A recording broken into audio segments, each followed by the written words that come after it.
All right. Good afternoon. Good afternoon. Good afternoon.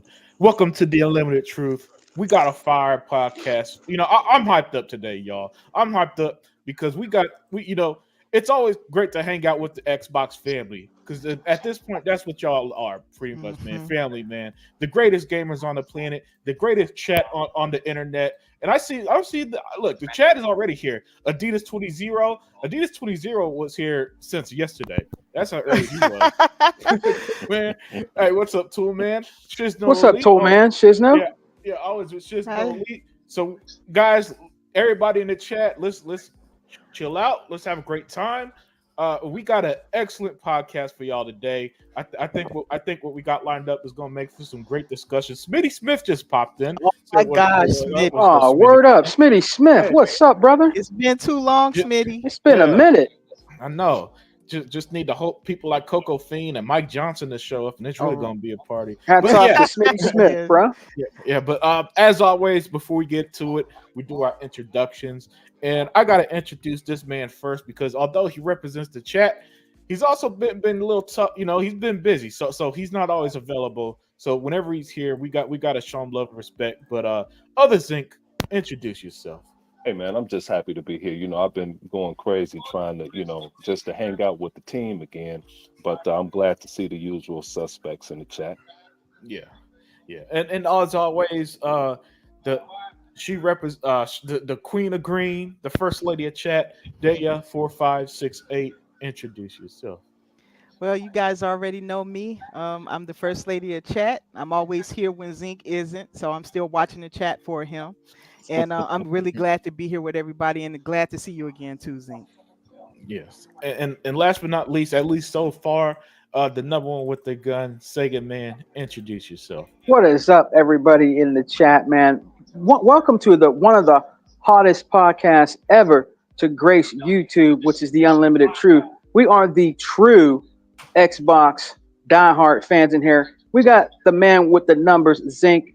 I'm feeling old school today with Brother Zink in here, man. It's so good to see him here. It's been a minute since we got to rock out with Brother Zink, and it's an honor, man, to rock out with him. The first lady of Xbox, I call her Dea 4568, and my brother Unlimited Productions, man, always putting it down out here in these Xbox gaming streets, man. I'm ready to get into some good topics, brother Unlimited, on the Unlimited Truth. Thanks for inviting me, brother. Oh yeah, yeah. It's always a pleasure to have you guys around. So we're going to start off with this. I saw this a couple of days ago, and it inspired me to talk about it today on this episode of The Unlimited Truth, and that is Crimson Desert. For those of y'all who don't know, Crimson Desert is just cool little open world RPG that's come from Pearl Abyss, and Pearl Abyss is a South Korean developer. They've made some games. I think some of their games have even been on Game Pass, like Black Pearl. I believe that's one of the games they've made, right? And so word came out Monday that Sony, as always, was trying to pay for another game off Xbox because that's their only strategy, right? Is paying games off Xbox. And Adidas with the $5 super chat. Thank you, Adidas 20 said Xbox homie, miss you all. Welcome back. Salute. Yay, man. Thank you, We Adidas. miss And you too, thank you, Adidas. So Adidas. thank you.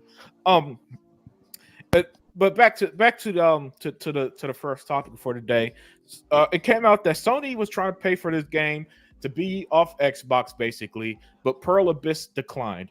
And so after reading the article and then there were other I read some other content out there that kind of went a bit deeper into it as well. I gotta ask, and I'm gonna start with Sega Man. Sega Man, I'm gonna start with you, man. Is this the beginning of Dez realizing, hey, maybe the maybe it's just taking Sony money and our games don't sell. Maybe that's not a good strategy. Maybe just self-publishing like a Pearl Abyss are going to do, and have our games else everywhere is going to be the better move. You know what I'm saying? So what are your thoughts on this? What are your thoughts on a game Sony was going to pay for off Xbox? They declined. They declined that Sony money, so it's going to go everywhere. Xbox, PC, PlayStation. You know what I'm saying? Is this going to be the new standard of Sony's not going to have the power to just pay for games off other consoles anymore? Well, Unlimited, and I think I can speak for everybody. Shouts out to the chat and everybody that's on the congregation of Xbox on the Unlimited Truth. Man, we've been saying that this was going to happen. Look, Sony, I don't know what's wrong with them, man. I mean, I try to figure them out. They're too like old traditions. You can't do that anymore. Here's the thing.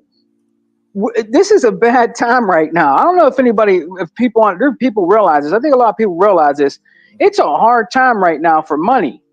Did you dig? It doesn't matter if you're going out and buying gas for your car unlimited. It doesn't matter if Zink's going to the store buying eggs for his mom. It doesn't matter if I'm going to the store to buy milk or Dad's going to the store to buy some some dog food or something for a pet or whatever. Stuff is expensive today. All right. So I mean, Sony doing this is just wrong. I mean, look, if they can make money everywhere else, like on Xbox, let's say Nintendo, PC, or even Sony PlayStation, this is what more of these developers and companies need to do, period. It doesn't matter if they're Japanese-esque. You guys better get on the bandwagon, okay, and start putting your games on every platform. You know what I'm saying? Not trying to buy it exclusively, because every time you try to buy games exclusively like that, you know what I'm saying? It just doesn't really honestly work out. I think, in my opinion, when you come from these other third-party companies and different things like that, bro, it just doesn't happen. These companies are out here to make money. They shouldn't really care if it's on an Xbox. Come on, man. I mean, honestly, right? If like Hi-Fi Rush, you know, for instance, Unlimited, real quick, we enjoyed Hi-Fi Rush. You know, they dropped that out of nowhere, and we were like, "Damn, this is a badass game, right?" And some people might have got mad because it went to over to Sony PlayStation, but as we all seen it, they didn't really support the game. It didn't really support the game, but it didn't even crack their top 100.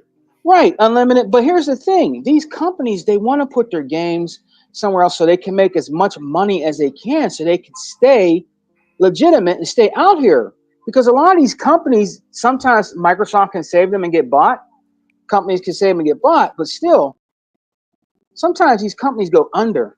You need to make all the money you can. So if you could put it on a PlayStation, a PC, or a Nintendo, or an Xbox, just do it. Mm-hmm. You're gonna make, if you make, the more money you make, the more games you can bring to people, and it can keep your business afloat. You know what I mean? So yeah, I believe this is just an epic fail with them trying to do this, and they say, nah, I don't think we're going to do that. We can't just put it on your platform, because maybe they're seeing that Sony game players. I'm not trying to be mean when I say this, all right? But a lot of them dudes are not going to invest in that game.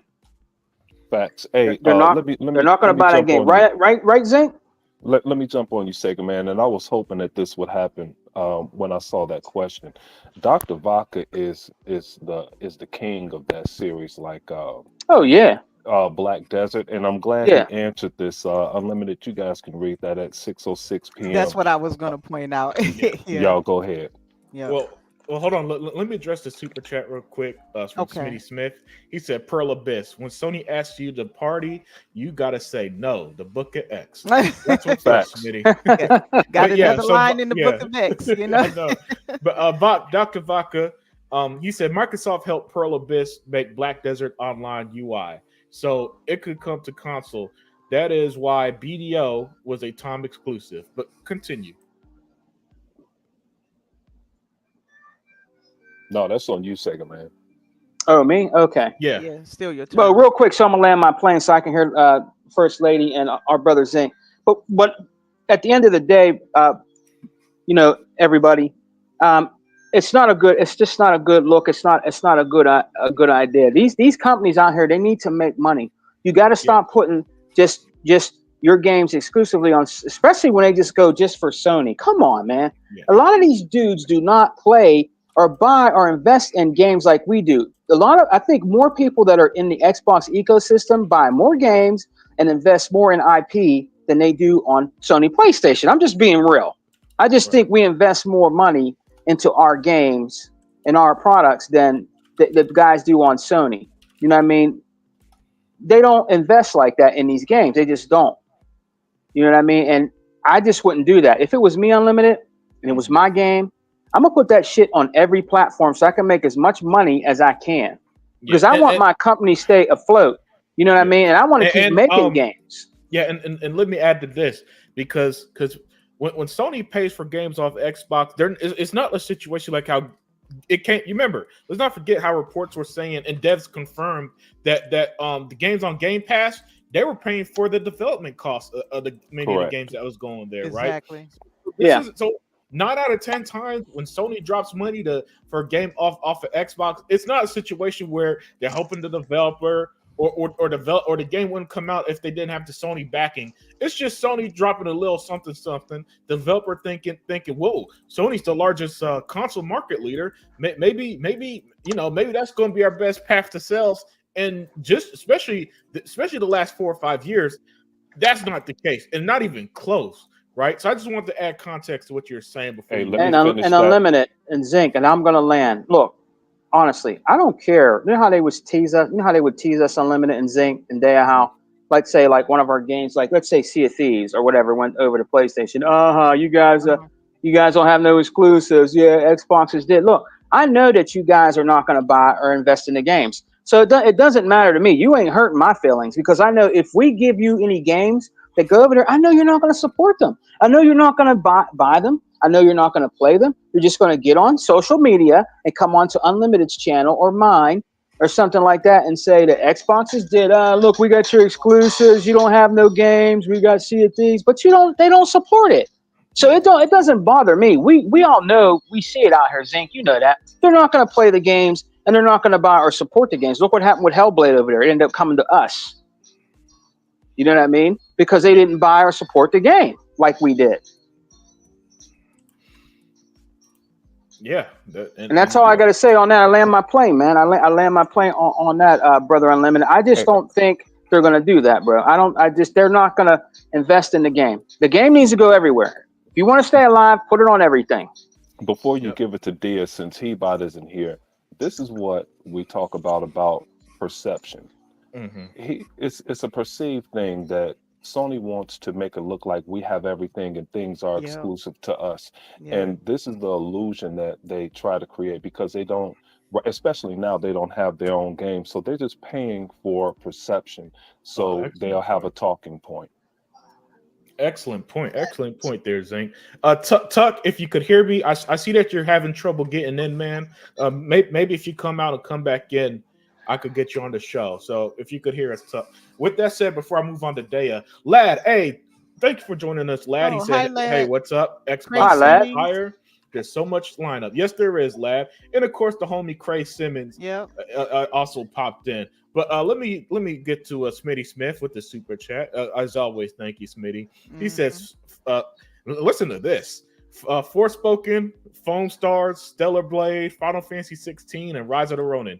These games didn't sell well as exclusives on the Sony platform, the Book of X. That's absolutely true. I mean, we could break it down, but it really just comes down to this. Just look at what Square Enix said.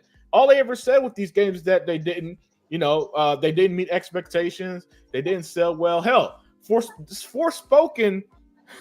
Let's not forget, one day after, back in 2023, one day after Forspoken came out, Hi-Fi Rush killed whatever momentum that bullshit game would have had, right? Mm-hmm. And within a month, that developer was shut down. Yeah. Foam Stars is so relevant. I don't even remember what the fuck Foam Stars is. That thing went free to play, and nobody is still playing it. Yeah, jeez, the game is free and nobody. I mean, jeez. And it's in PS Plus and nobody won't touch it. Yeah, so.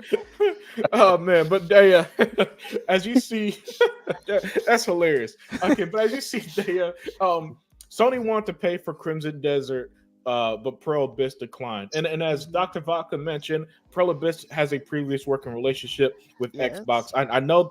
Now that he brought up Black Desert, I do remember that was on Game Pass at one point. Probably still is. But the point is, Dea, we're seeing something that probably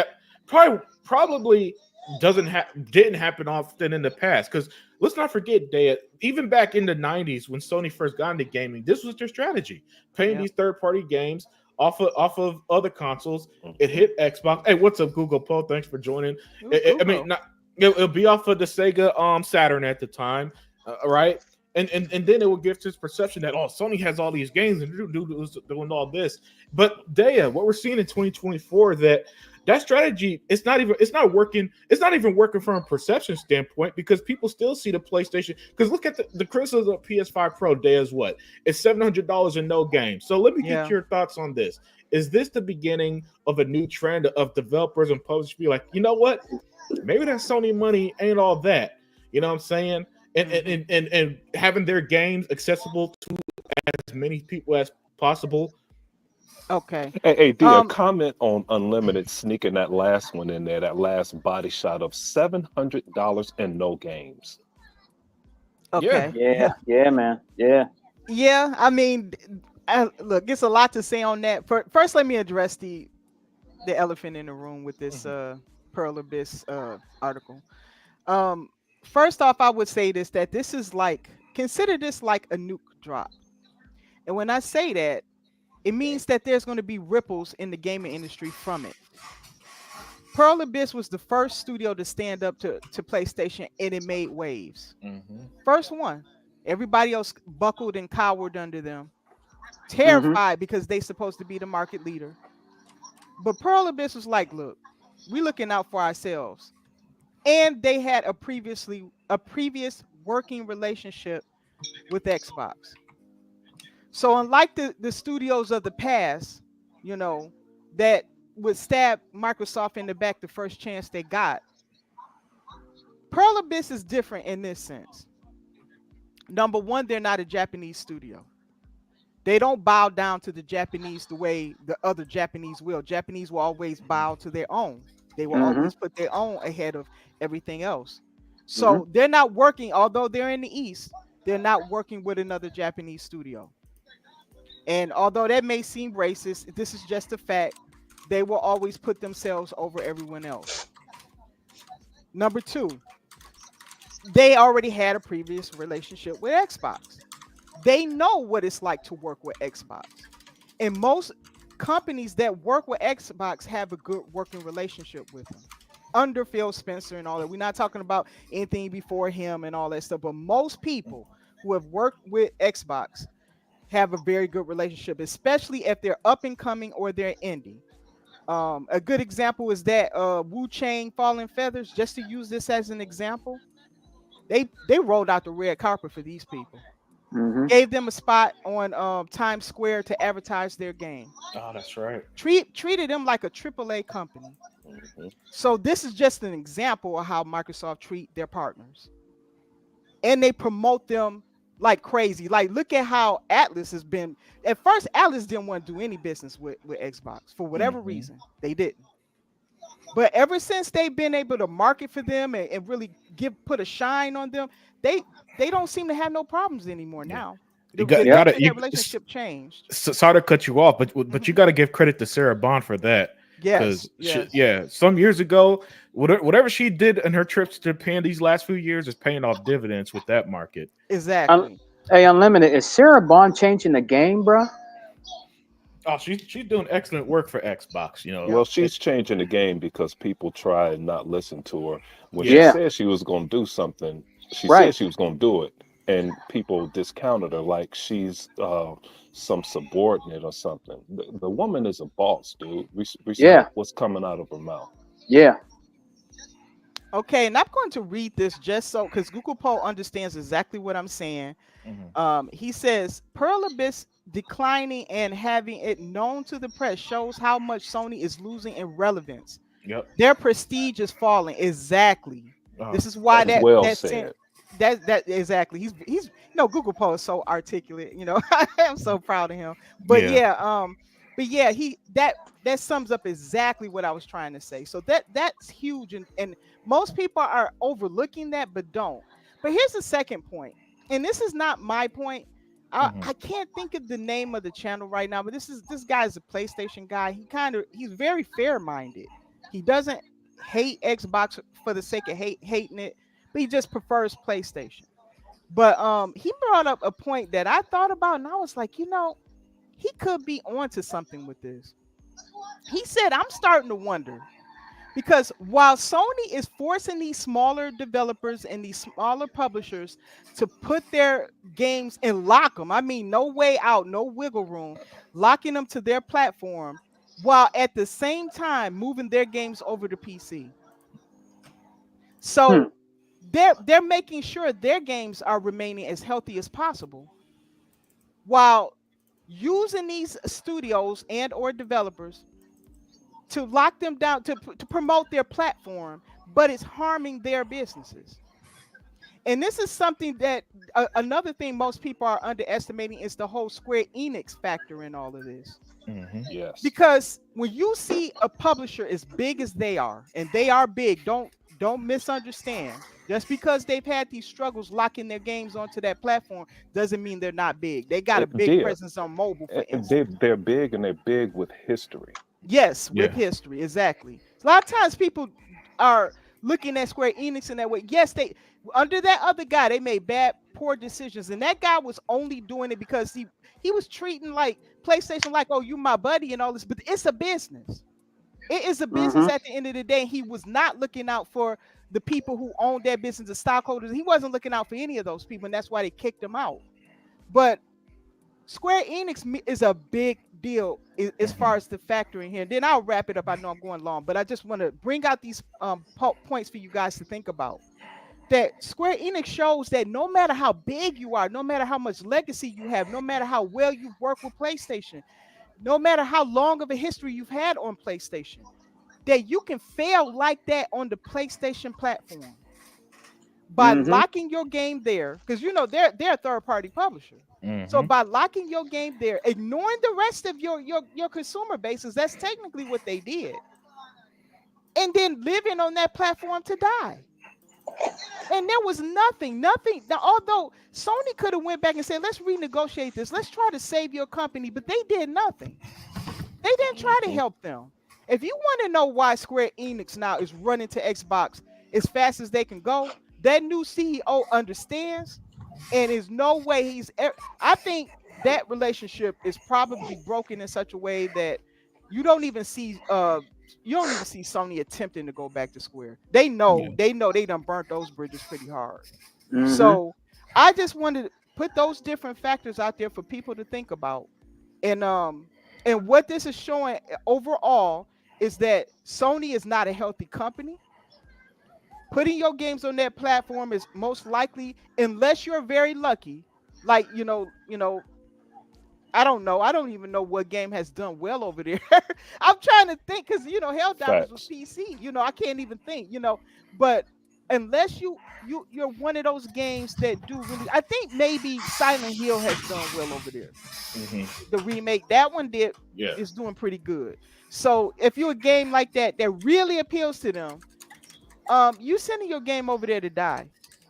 And I think these developers better wake up, because in my opinion, Pearl Abyss is going to be in a much better place with their game, Crimson Desert, than the one that did Stellar Blade is, because they could have did way more business, and they just stuck for however long on that platform. And then look at what Sony's doing. They putting Spider-Man 2 on PC. On PC. Yeah, and good point, because Pearl Blade, Stellar Blade isn't even on PC, from my understanding. No, it's not even on PC. They wouldn't allow me to put it there. Yeah. Hey, check it out. It's like what Smitty Smith did, the Book of X over here, naming names like Forspoken, Foam Stars.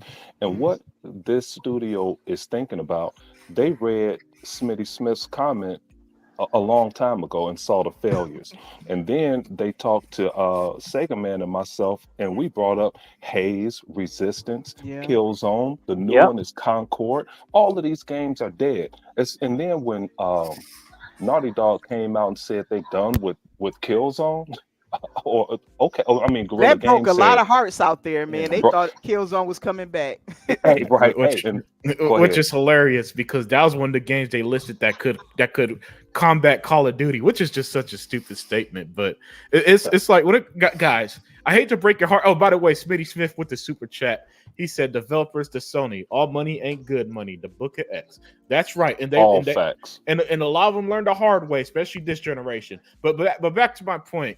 guys. I hate to break your heart because I get it. I get it. You see a game that you like back in the past, you're like, man, it would be great if they brought this back.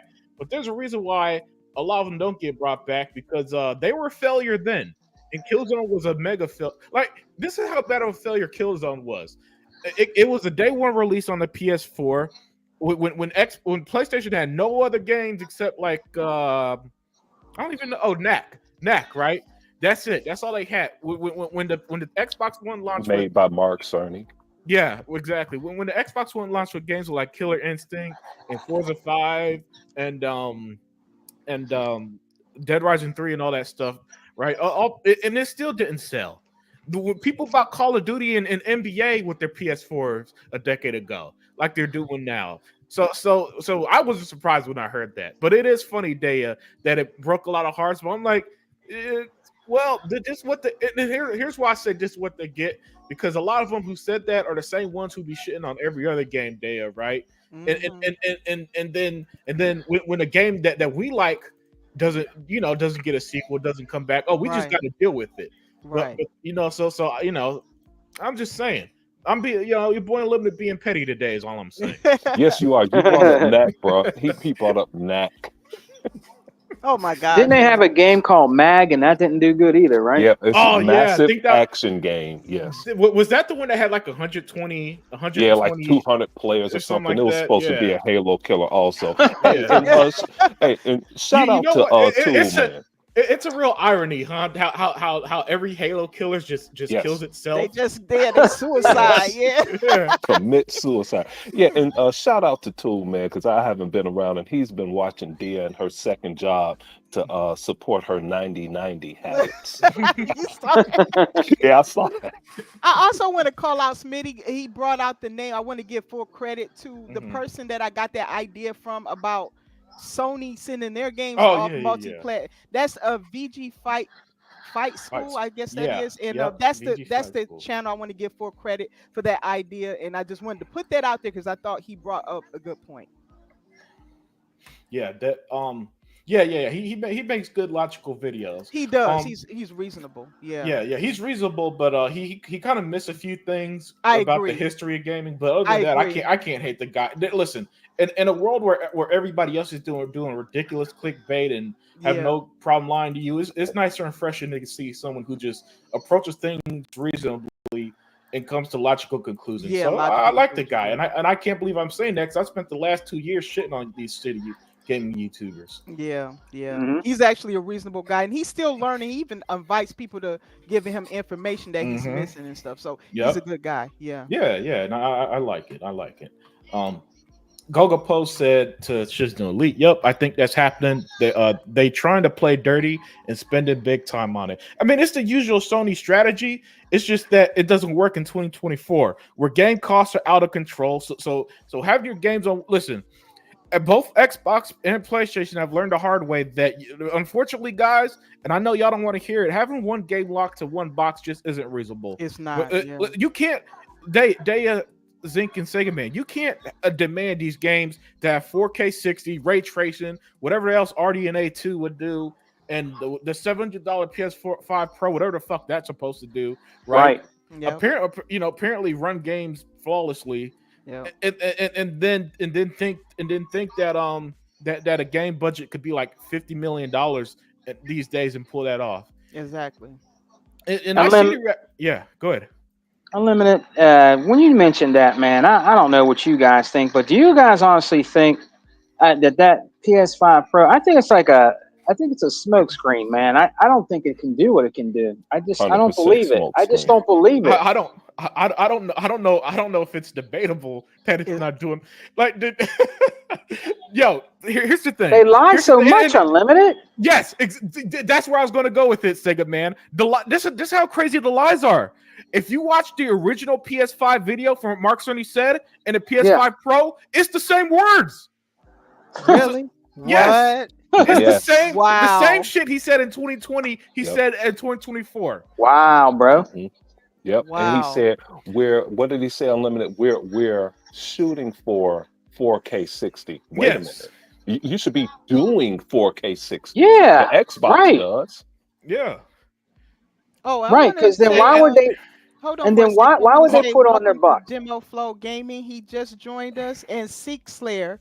Thank you for Six Oh, Layer. Optimum hey, Night. Six Layer. Hey, Six what's layer. up, Six? Yeah, what's up, And Six? thank you for joining us, Demo Flow Gaming. He said VG is cool. Hit the like button. Thank All you, right. thank Oh, you. thank Yeah, you, man. Demo Yeah, man. Flow. We Optimus Night. Thank you for joining. I see Thank you you. just popped in.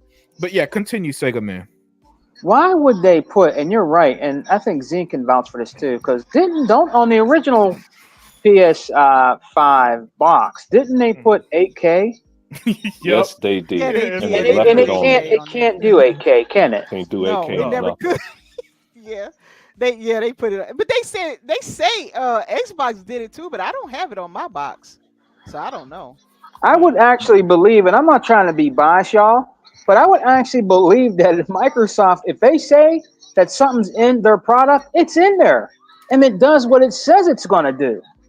But with Sony, it's smoke and mirrors. I don't believe that that system is going to be as powerful as they say it is. I think it's a No. smoke and mirrors thing to try to make more money, bro. I just don't believe it. They do checkerboard rendering and all that shit. Their shit is not true 4K, so how can you believe anything them motherfuckers say? I can't believe nothing they say, man. I just can't. I can't, man. I can't, man. Like you said, he said what he said in 2020. He said now for the PS5 Pro, just does a little bit more. I don't believe it, man. I just don't believe it. And if these people believe that, man, that's crazy. It's just another way to get your money, man. It's just another way to get in your pockets. Nah, man. I don't trust them dudes, bro. I don't trust them. Yeah, and here's the thing, Sega Man. They're trying to get into pockets that because Sony ain't making gaming like Sony ain't making money like that. Let's be real. You know what I'm Yeah. saying? Yeah. Yeah. So you know they're just it is what it is, man. It is what it is. Zinc, you got anything else to add to this convo? No, man, I've been throwing my shots in there. That's about it, dude. You know, Yeah. it's right with what they're doing with the PS5 Pro, and now Mm-hmm. somebody else had a show. When I saw your thing pop up, I saw this other guy. He said that Sony is going all out with the PlayStation 6 or something. We already there now. They don't Oh What? have They any yeah. games, already? bro. What Oh, is isn't that where they at? Why are they talking about the PS6 and the Pro isn't even out yet? they haven't even sold them things out. What? They're talking about PlayStation 6? I'm Yeah. telling y'all now. I'm What? saying this now. They following the same path that Sega did with all that Mm-hmm. hardware up until when they wasn't around anymore. I'm just saying that Mhm. it's not looking good for Sony in that way. It It's just not. isn't. It's They not. putting out so much hardware and so little games. That's not Yeah. good. The PS5 I mean the PSVR 2 was a flop. But you know what's weird is that me and Zinc we told them we were saying that was a flop before the shit was even sold. Cuz I remember specifically cuz Zinc was in the chat and we were just going back and forth about how terrible the PS VR 2 was. So, Yeah. so they got that the that little handheld, the Portal, The that Portal, yeah, Yes. yeah. this you know this is what Sony's doing with that. They're saying, "Oh, it's the best selling handheld out there," but they don't release numbers. And anytime Sony does that, I know it ain't selling like that. Because Yeah. And yeah, go ahead. oh, and that damn portable was a damn disaster. You can't even take the damn thing out the house. That ugly Yeah, looking thing, man. That was crazy, man. The yeah, PS Yeah. I Portal, whatever the portal stays in the house. You can't even take it out. You can't do it. It's a terrible looking thing. Looks terrible. yeah. Well. They only call it the Portal because it's a portal to your wallet. That's why. Yeah, yeah. a portal to hell because that thing you couldn't even. I mean, it couldn't do nothing against the Switch. If they thought it was going to, they're Yeah, stupid. it was never gonna Yeah, even compete with the Switch. Yeah. yeah. Here's what I was hoping y'all saw also. Right before or earlier today, I saw somebody said that Sean Layton said creativity with Sony or is gone, and they're just making I remakes agree now. with that. Yeah, I agree with that. Oh And yeah. Wow. I they're didn't get a going to chance to be, look at it, but I just saw the I title and just kept going. But go yeah. ahead. yes. Same. I saw the title, but I didn't read anything about it either. From what I've heard, they're gonna go like take God of War. I think they're supposed to Mhm. go back to the original God of Wars and start remaking them too. They're just going to Oh be man, really? remaking. Now, I'm not saying remakes are bad, right? But when you don't have new games and you're not being innovative, you're not really pushing the envelope, and they're not going to be able to keep up with Xbox. Because Xbox is doing it. They're making bold claims already about what their next console is going to do. So hey, that's what I was going to say. Okay, that's the one thing I was going to add real quick was another reason that company said, no, we don't want to be exclusive to you, is because they see Microsoft is literally carrying the industry. Yes, they are. I mean, they're literally carrying the game. I mean, they're hiring. I mean, it just so much is going on, and they see that, and they see what Sony is not doing. That was the last thing I was going to put with that game instead. Yeah, great point there, Zink. Smitty Smith said the PS5 Pro is $700 and it's still running games at 30 frames per second. Ain't no way. That's true. Yeah. That's why. Look, in a couple weeks when it releases, I already know what's going to happen.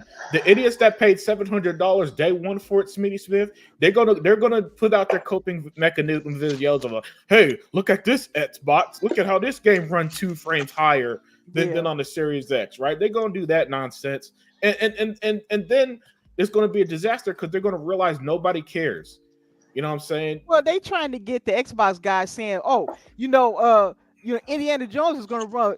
Microsoft is right now making the PS5 Pro version run better than what you guys are going to play, and y'all pay for it. That's what they've been saying. Yeah. Like, our money paid for it, but we're going to get the lesser version. They're going to get the better version. They crazy. They're going to get parity. So whatever we play, they play. They don't have to put all those extra features on top of what they're doing, as long as it's parity. And that's what Xbox is going to do. Yeah. Look, here's the thing, and one important point that y'all brought up that I want to add to was about how Sony's losing their dominance, and their fans know that they lost that dominance too, and that perception, that almost untouchable perception Sony had for a while, especially last generation, right? But now it's like everybody see how weak Sony is. Their first party lineup's awful. The games that they're paying off Xbox aren't selling. You know what I'm saying? It's to the point, Daya, that is legitimately causing harm to the industry, because now people, these devs are losing their jobs. Their studios are being shut down because even though Sony paid for a game off Xbox, it's not reaping any financial reward. Correct. You know what I'm saying? And so the lack of dominance is meaning that why would I take your money if I'm just going to lose? Here's the thing with these artistic types, like a lot of the people who design and put their blood, sweat, and tears in these games, most of them have some sense of pride in the sense that they'll at least want their game, their vision to be put out there. And if they think it's going to be limited due to just being on Sony's box, well, you know what I'm saying? It's just not going to be a pretty sight, And so when even Sony's own first party stuff like Concord, I think that studio got shut down, didn't it, Daya? I think so. I'll verify that in a second. But they're not, then they're just like acting as a support studio or something like that. Yeah. Here's Dia Unlimited Support Studio. I saw also an article today. I didn't get a chance to read it, where Bungie is going to be a support studio. I know, bro. Yeah. Oh my goodness! Unlimited, $3.6 billion for support studio. That's so sad. Yeah. It's sad to see where Bungie is falling. Unbelievable. Thank you, Zink. Because how long have we heard that Xbox was the reason Bungie? It was Xbox fault, Bungie left. All right, Xbox killed 343. All right, Xbox gonna kill the new Halo studio, and yet right in front of our eyes, Bungie themselves have been ruined so badly by Sony that they're now a support studio. My goodness, PlayStation Bungie Creative Studios is joining PlayStation to build a team that can support and play PlayStation Live Service. That's a failure, because PlayStation Live Service games, Daya, they suck. Do they even have any? Thank you, Dia. Good question. Died, didn't he? What? That's So, yo. wait a minute. That's a They, good. they're Wait, trading what game? for a position that doesn't exist. Is that what? Zink. What game are they supporting? I don't know. The only one I can see them supporting is Gran Turismo. What? Oh, I guess they're gonna finally update modern cars in it. That's what's happening? Yes. Thank you. Something that's out of their wheelhouse, but okay. All right. Jeez. DSM, but okay. Yeah, that doesn't add up. You know, the Hey math man, ain't mathing on that one. You know. when I saw that, I said, "Wow, a support studio." Wow. Yeah, that's nuts, man. That's nuts. Yeah, and you know, and I mean, back to my main point though. You know, what's been really interesting about this generation from the other side, and by the other side, I mean the Sony side. It has been great to just watch 4 years of a empire crumbling because they felt like they won last generation. And don't get me wrong, they didn't make more money than Xbox, but okay, they had the console sales and they had they had the Game of the Year's award and all that nonsense, right, Zink? Yep. So and then they come in this generation and they think, you know what?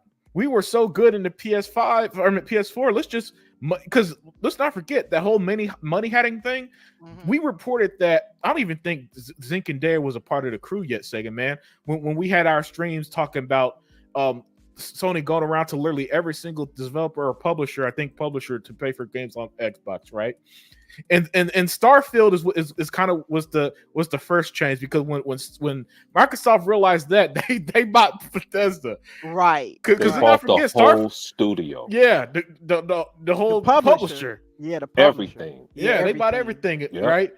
And then so that really showed that yo. Hold on, I think that shocked Sony because Sony thought that they could just do what they did to Sega this generation to Xbox, right? That's what I'm starting to think. They thought that they could just do what they did, not that they could bully Xbox out the way they did Sony, right? And so now you come to this, right? And then 4 years later, now, because especially in Asia, an Asian publisher, developer like Pearl Abyss. That's one that you would think Sony had luck, right, Dea? That's one that you think Sony would easily get off Xbox. You know what I'm saying? And then here we are.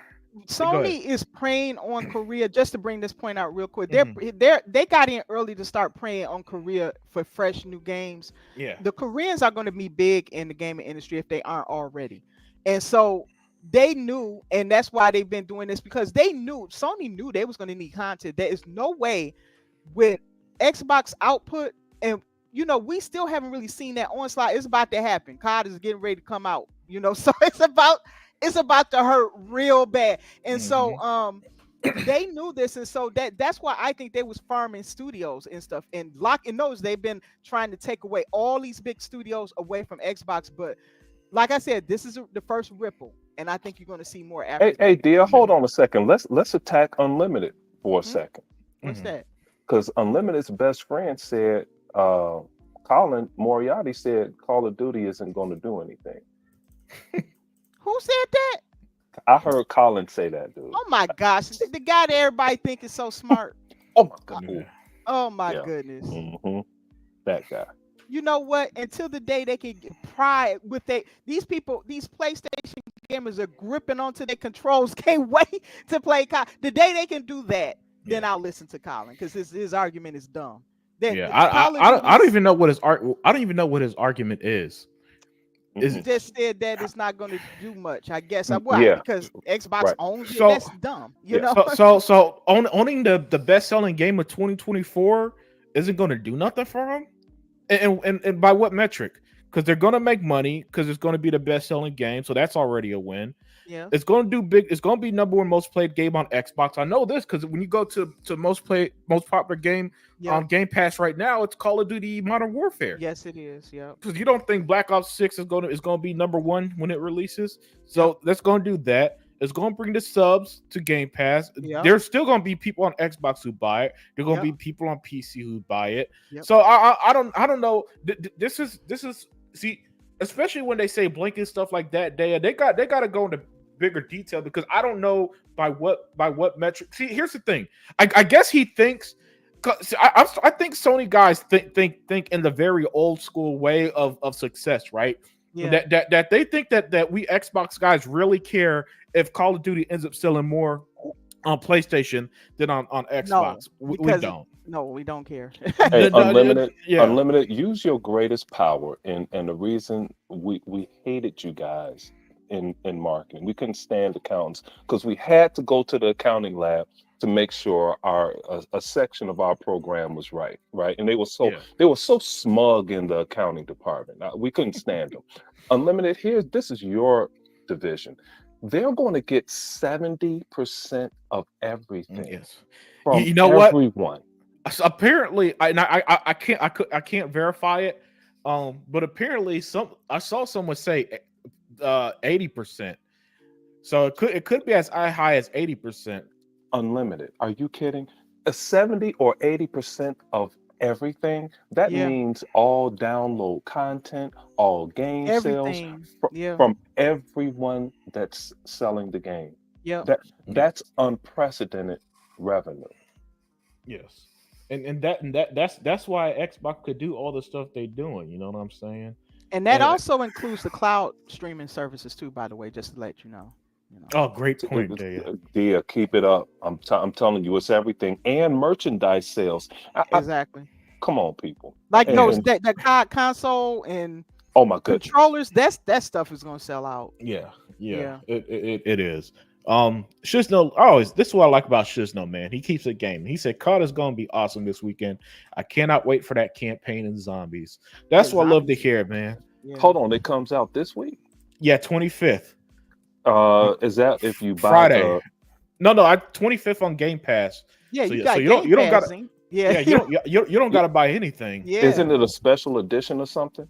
No. Like, what about if you pay to get something? There's probably I think there is a version like that, and it's it's probably similar to Star. You remember when Starfield came out? You could buy that $35, and it. I'm not talking about that. I mean, you know how when they have a special pack, or you could play it early here. It's none of that. Okay, no. I think everything's day one on Game Pass and everywhere else. No early access. Oh, okay. All right. Yeah. Okay. Yeah. So if you want to play Call of Duty Friday, you can as soon as it's live. Yeah, just hop on Game my Pass kids. My kids play it to death, and usually I had to get some special pack or something. But I guess since they haven't asked me, it's all right. All right, go ahead. Yeah. Smitty Smith said, $3.6 billion support studio. Talk about falling off. Yep, big time. Cygnus said, as long as Xbox console exists, PlayStation will always do third-party exclusivities deals. Yeah, that's part of their. They've been doing that forever, Cygnus. So of course, but what we're saying is that it's not paying off the way you Sony fans think. But Heot, I see you just joined us, Heot. Oh, Heot. Hi, Heot. Hey. Uh-oh. Hey, did you just wake up? Yeah, your voice sounds a little rough there. Sick, but that's okay. What's up, guys? Hey, look, man, if you're sick, you could take the night off, man. No, I wanted to come in because you got me triggered with that college shit. That's how you know fucking stupid. Yeah. How you fucking listen? I'm gonna put the thickness to the side real quick, and I'm gonna go rant off real quick. How you fucking say something stupid if Call of Duty is still number one in the charts, even in the pre-orders right now on PlayStation? You know what's about to happen on Friday? We're gonna be able to play it at a fraction of a cost. And we're going to make a whole lot of money off the fucking ponies to get more money on Xbox. That's what's going to happen on Friday. Preach, Heot. Preach. Again? That's how you know dumb. Like, yeah, it may be stupid to you because it don't cater to you. It don't cater to me, for Christ's sake. But the fact of the matter is, Call of Duty is like Minecraft. It's a juggernaut. Everybody that likes it. And they're going to play it. And they're going to continue to buy it. And they're going to continue to support it. It's not going to matter what I feel, what other Zinc feels, what they feels.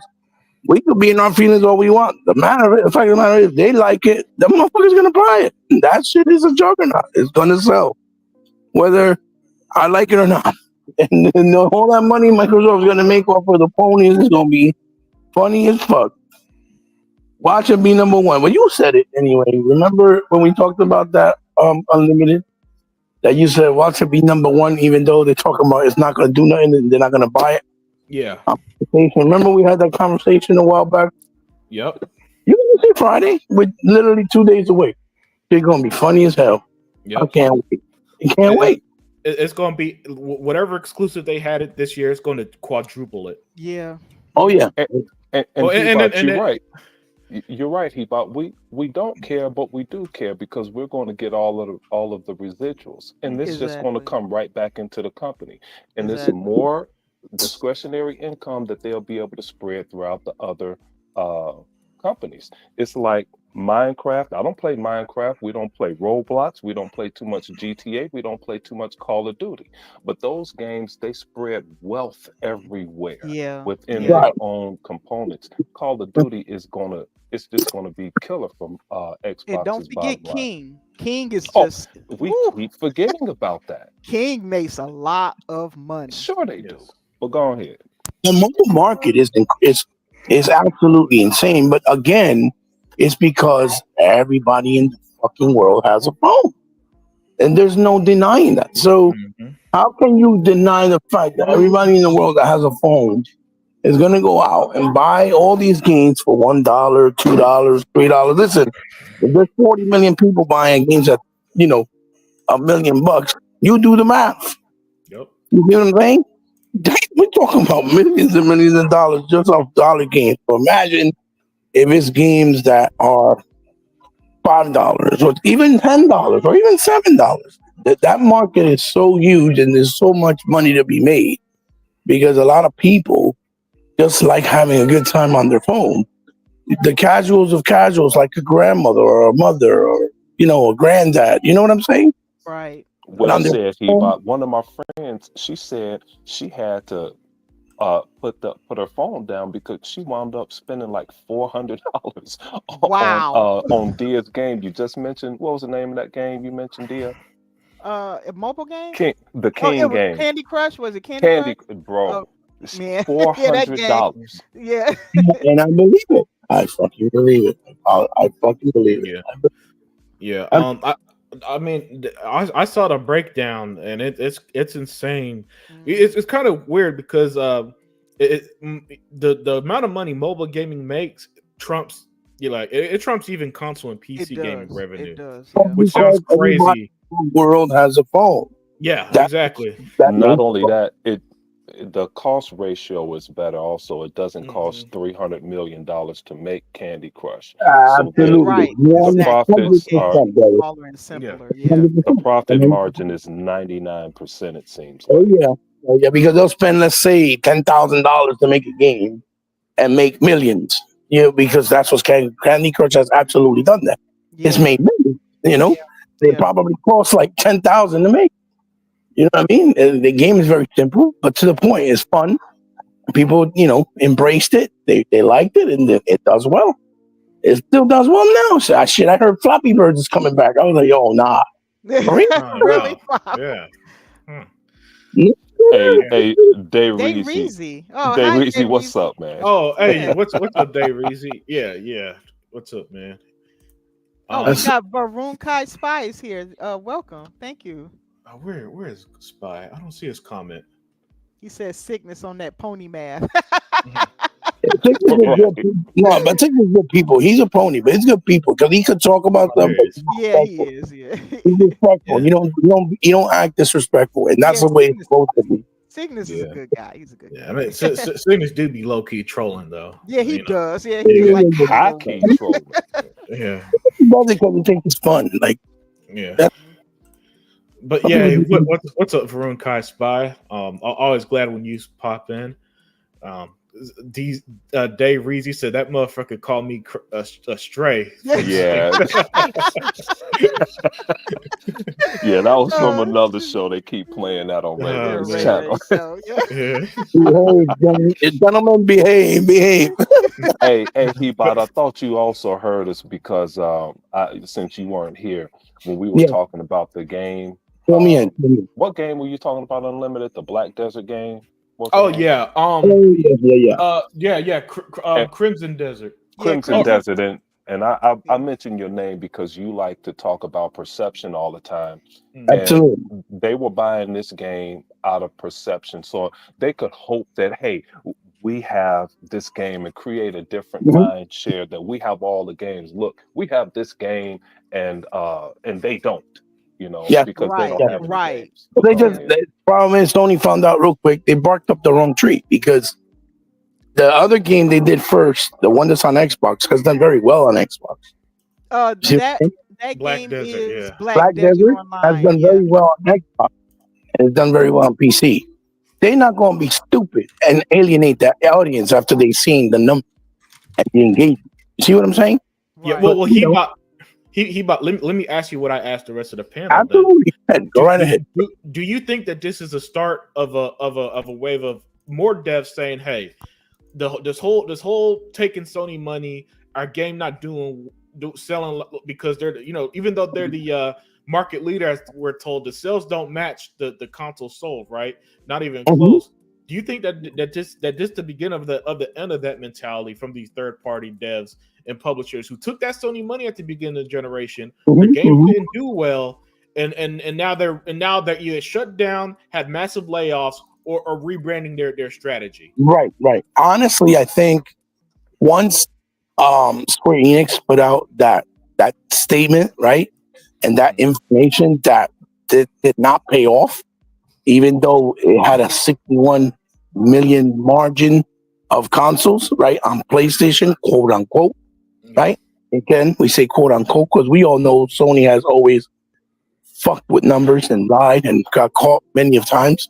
They did it with the PSP, they did it with the moves. It's just something that they do and get away with because they're a Japanese company and their rules don't apply to American rules, right? So they let them get away with shit. But I think when Square put that statement up, I think it opened the eyes to a lot of people, even the people that did, the gentleman that did Stellar Blade, because he's come out already a couple of times and said, I really wanted to put the game on PC right away, and Sony's not allowing me to do it. So I think I'm probably second guessing, wow, damn, I did the fucking deal thinking they were going to do right by me, but now that they see that it's all about their bragging rights, they don't want to let me put it on PC so I can make more money and even bring it to Xbox one day, because that was the original plan. There is an Xbox build of that game. Absolutely. You know what I'm saying? There? And guys, there is an Xbox build of that game because it was definitely a multi-plat, and that's how it was announced. You can find it on YouTube. It's all there. And that's the great thing about YouTube. You can't hide receipts. But I think that has become a wake-up call, and they have seen this, and they're like, whoa, if a company like Square with such pedigree and so much renowned acolyte about their Final Fantasy games and, other type of games like that they've done that supposedly has been anonymous, right, or synonymous with Sony, and they're saying, you know what, it's not worth it anymore, then obviously all that perception, like our brothers on others they just mentioned, maybe it's not good enough and it's not worth the time, because we want to make money. At the end of the day, all these developers want to make money, because you're not in the business not to make money. We're not going to spend $50 million or $100 million to make a fucking game not to make money. That's not how that fucking works. No matter how much the ponies want to argue, oh no, it's about right? Yeah. And Heot, let me add this. It's clear that unlike how Game Pass, we know as Des has admitted even themselves that when Xbox pays for games on Game Pass, it's covering development costs for some of these games. Yes. So we know Heot, with Sony, whatever they're paying for these games on Xbox is clearly not enough to cover these huge costs that comes with putting a game out on your platform that's already not selling well. Well, you saw what Microsoft just recently did with Capcom. Mm-hmm. They did the new game, Path of the Goddess, which, by the way, is excellent. Right? Thank you. I love that game. Yeah. I'm playing the game. I did, to do a rundown, to do a video, put up on my channel. I haven't uploaded it yet, but the game is excellent, right? It is but very good. It was a different type of game because it's a hack and slash with a mixture of a tower defense, and stuff, but it's not overly complicated. So it's very player friendly, right? So Yeah. right. So what they did was Capcom was afraid to make it mainstream. That's why there's not even a physical for it. Mhm. And they're like, well, how do we bring it out? So Microsoft said, okay, we'll help you bring it out. We'll help you fund it, put it on Game Pass, and then you can bring it to PlayStation somewhere else. And that's what they did. And the game is fucking great. It is. But those are the types of moves that they're going to have to take because the industry just doesn't work and operate the way it used to anymore. Too many new age gamers are involved. Too many casuals are involved. So the digital era is more prevalent, and the era of whatever's popular is more prevalent. And it just And the expenses are up and through the roof. Right. Exactly. That's what I was going to say next. Thank you. You're a math guy all the way. But 100%, like Zig said, the expenses are just they don't. The returns are not enough. The investments of returns that saying they're not enough, right? Yeah. They have to figure it out. And how do you do that? Well, you got to put it other places and make other unorthodox decisions based off traditional gaming, way of thinking, like how they would do things in the past. It's not like that's why Microsoft doesn't have a problem with bringing Doom to multiplat because it's always kind of been a multiplat all along, always, right? Also, they're not they gonna- want to get all the money that Doom would get because it has its fans. Absolutely. Plus, they know they're not stupid. They know it did well on PlayStation 2. So what they're gonna do? Okay, we own them. We're gonna make money off of you. You put it there, but we're not gonna put Halo on there because Halo is their identity. You know what I'm saying? So there's certain things that make sense. Just like God of War, you don't expect God of War on Xbox. No. But Let me stop you real quick because you said something that's critical. It's not even important. It's critical. Go ahead. You said things that make sense would come over, and things a lot of people don't see right now that the FTC, the Federal Trade Commission, is after a lot of people. And Microsoft is really, really, really dominant right now, along with the company called NVIDIA, Meta, Amazon, Google. They're really powerful right now, and to make AI, you need more power. Microsoft just reopened a nuclear island. Yeah. So, because they have to build these data centers, they have to improve the power grid. And for the reason Microsoft is spreading some of the wealth, Google is spreading some of the wealth, Meta is spreading some of the wealth, NVIDIA is spreading some of the wealth, is because they're trying to attack these companies for having monopoly. Monopolies. That's a great point. And soon Sony is fading, and we see it, but others don't. They keep counting console sales when you make your money off the software. And when the stock tip of the day, guys, if just buy 1 share, 2 shares of NVIDIA, hold on to it for a year, your money is going to increase wildly. But everything is derived from the top going down, and it comes down to gaming. This is what we call earnings season right now, where the companies are presenting their numbers. No one cares about Sony, man. No one cares about Sony. Wow. No one mentions it. Nothing. They don't know I'm a video game player. Say that again, Heot.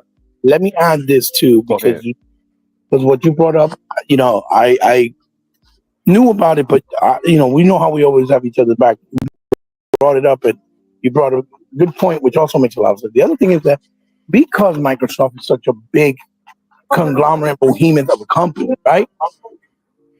They always got their eyes on them. So if Microsoft doesn't share something, they're automatically going to use the card of, oh, look, see, that's why they want to monopolize, right? But if it was Sony doing it, they're not going to have those eyes on them, you see, because they're not as relevant, right? They're relevant in the sense that they sell more consoles, yes, but they don't have that much power and money and their hands dipped in so many things, right? Because Microsoft, remember, they own Simplicon, they own Havoc, they own 18% of Scuff. Microsoft, a lot of stuff. NASA and even the military uses the technology that they use with Connect, right? Yes. Right. And even It's and unbelievable. He bought yeah, also, they own 49% of the best AI company, Yeah, they do. OpenAI. yeah, Yeah. yeah. And Now, which they it's did that. ridiculous. I think that was last year. They did that purchase too, as It well. was Open AI's people or something like that that was working. It was something tied to It, Open AI. I know that. Right. they own 49% of OpenAI, but OpenAI is still their own company. But Mm-hmm. Microsoft owns 49% of it, and Mm-hmm. they Mm-hmm. continue to invest in everything Plus OpenAI. cloud. But I Yeah. said Yeah. I said that big umbrella to go down to this.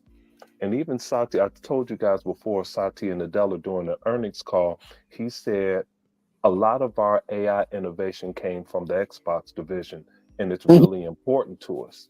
And when you Mm-hmm. trickle down and you keep going down, they have to spread some of the wealth.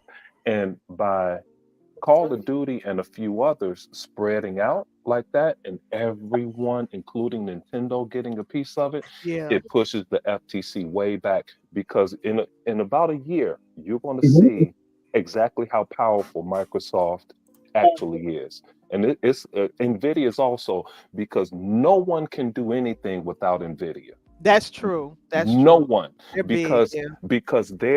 they've created Dia's 9090, as Tool Man pointed out. And Uh, but now they have, when I say they making a chip, some people thought I was talking about the chip that's in your phone. I said, no, these chips are as big as a damn end table and are $50,000 each. Well, you have to have thousands of these things and to put into a data center to create LLMs. And everyone is going to need it. Every company is going to need it. So they're starting to spread some of the wealth. And that's a little bit too much to talk about. But anyway, go ahead. But they have to spread some of the wealth there. But like you said, I don't see them getting Halo. If they did get Halo, I'd be pissed. But go ahead. Right. oh, Right. No. No. No. No. hold I on, guarantee. I Hold guarantee on for a you. second. Oh, Hold on sure. for a Go second. ahead. Yeah, I just wanted to say hi to Fidele J. Thank you for joining us. Hey, what's up, Fidele? Yeah, anytime we get somebody new, we like to welcome them. And Snooky Jack is Yeah, there Snooky, too. So, man. Hold on. Snooky said, "What's up, Unlimited, and my gaming family, and especially to my gaming sister Daya 4568. Oh, we blessed, man. We blessed. But continue, Daya. that was Hebot. Go ahead, Oh, Hebot. I'm sorry. Continue, No. Heba. No. Yeah. Yeah. She was trying to acknowledge the chat. That's cool. That's cool. No. No. Like basically, like I said, I think that should just add a little more. It's like I said on the thing said, they have all eyes on them. Microsoft don't get a pity pat the way that Sony does because they're too big. You see what I'm saying? Mm-hmm. So they have to be a lot more strategical, tactical, and then smart about any decisions they actually make. You know what I'm saying? Uh, People don't want to take that into account. People don't bring that into account. When you see all these guys doing their shows and talking about stuff, they don't even saying all those little minute details, like kind of like what I was ranting about last week when John Lenderman and Rich Ledbetter did their stupid fucking ray tracing fucking PS Pro video talking about Gran Turismo, how it looks much better ray tracing than it does on Xbox, right?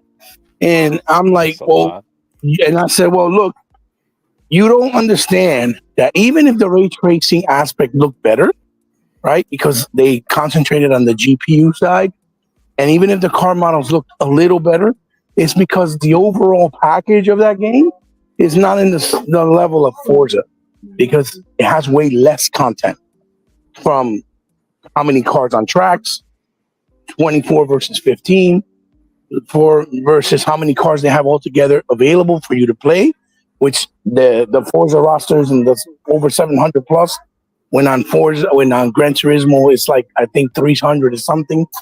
They don't have day and night cycle in real time. They don't have real time weather. Don't have Dolby Atmos. They don't have have to say shit. They don't have no Dolby Atmos HDR.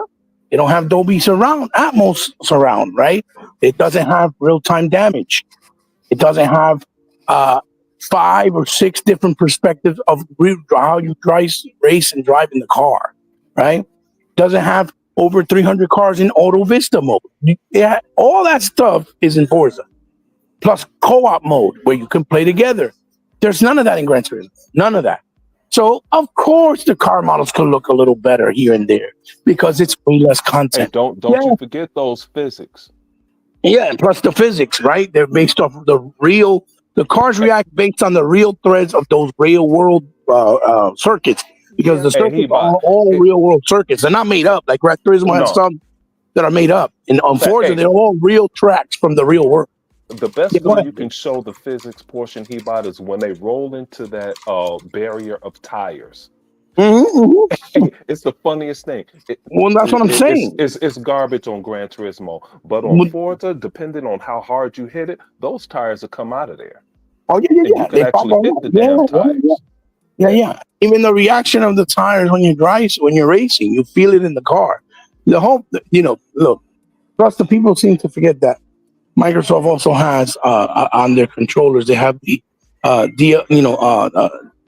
low latency input technology that no one else offers, and that's why games feel so precise, even when you're like playing, first person FPSs and racing games, particularly even platformers. You could tell the difference right away versus a PlayStation game, right? Hey, Heot, real quick. I could talk Forza and Halo all day. When we close out, I'll say something about Halo. But I want to hear you guys cry about, especially Unlimited, Sega Man, and Heot, about the dissipation of the physical media, because that's one of Unlimited's top topics. Yeah, I want to hear you guys.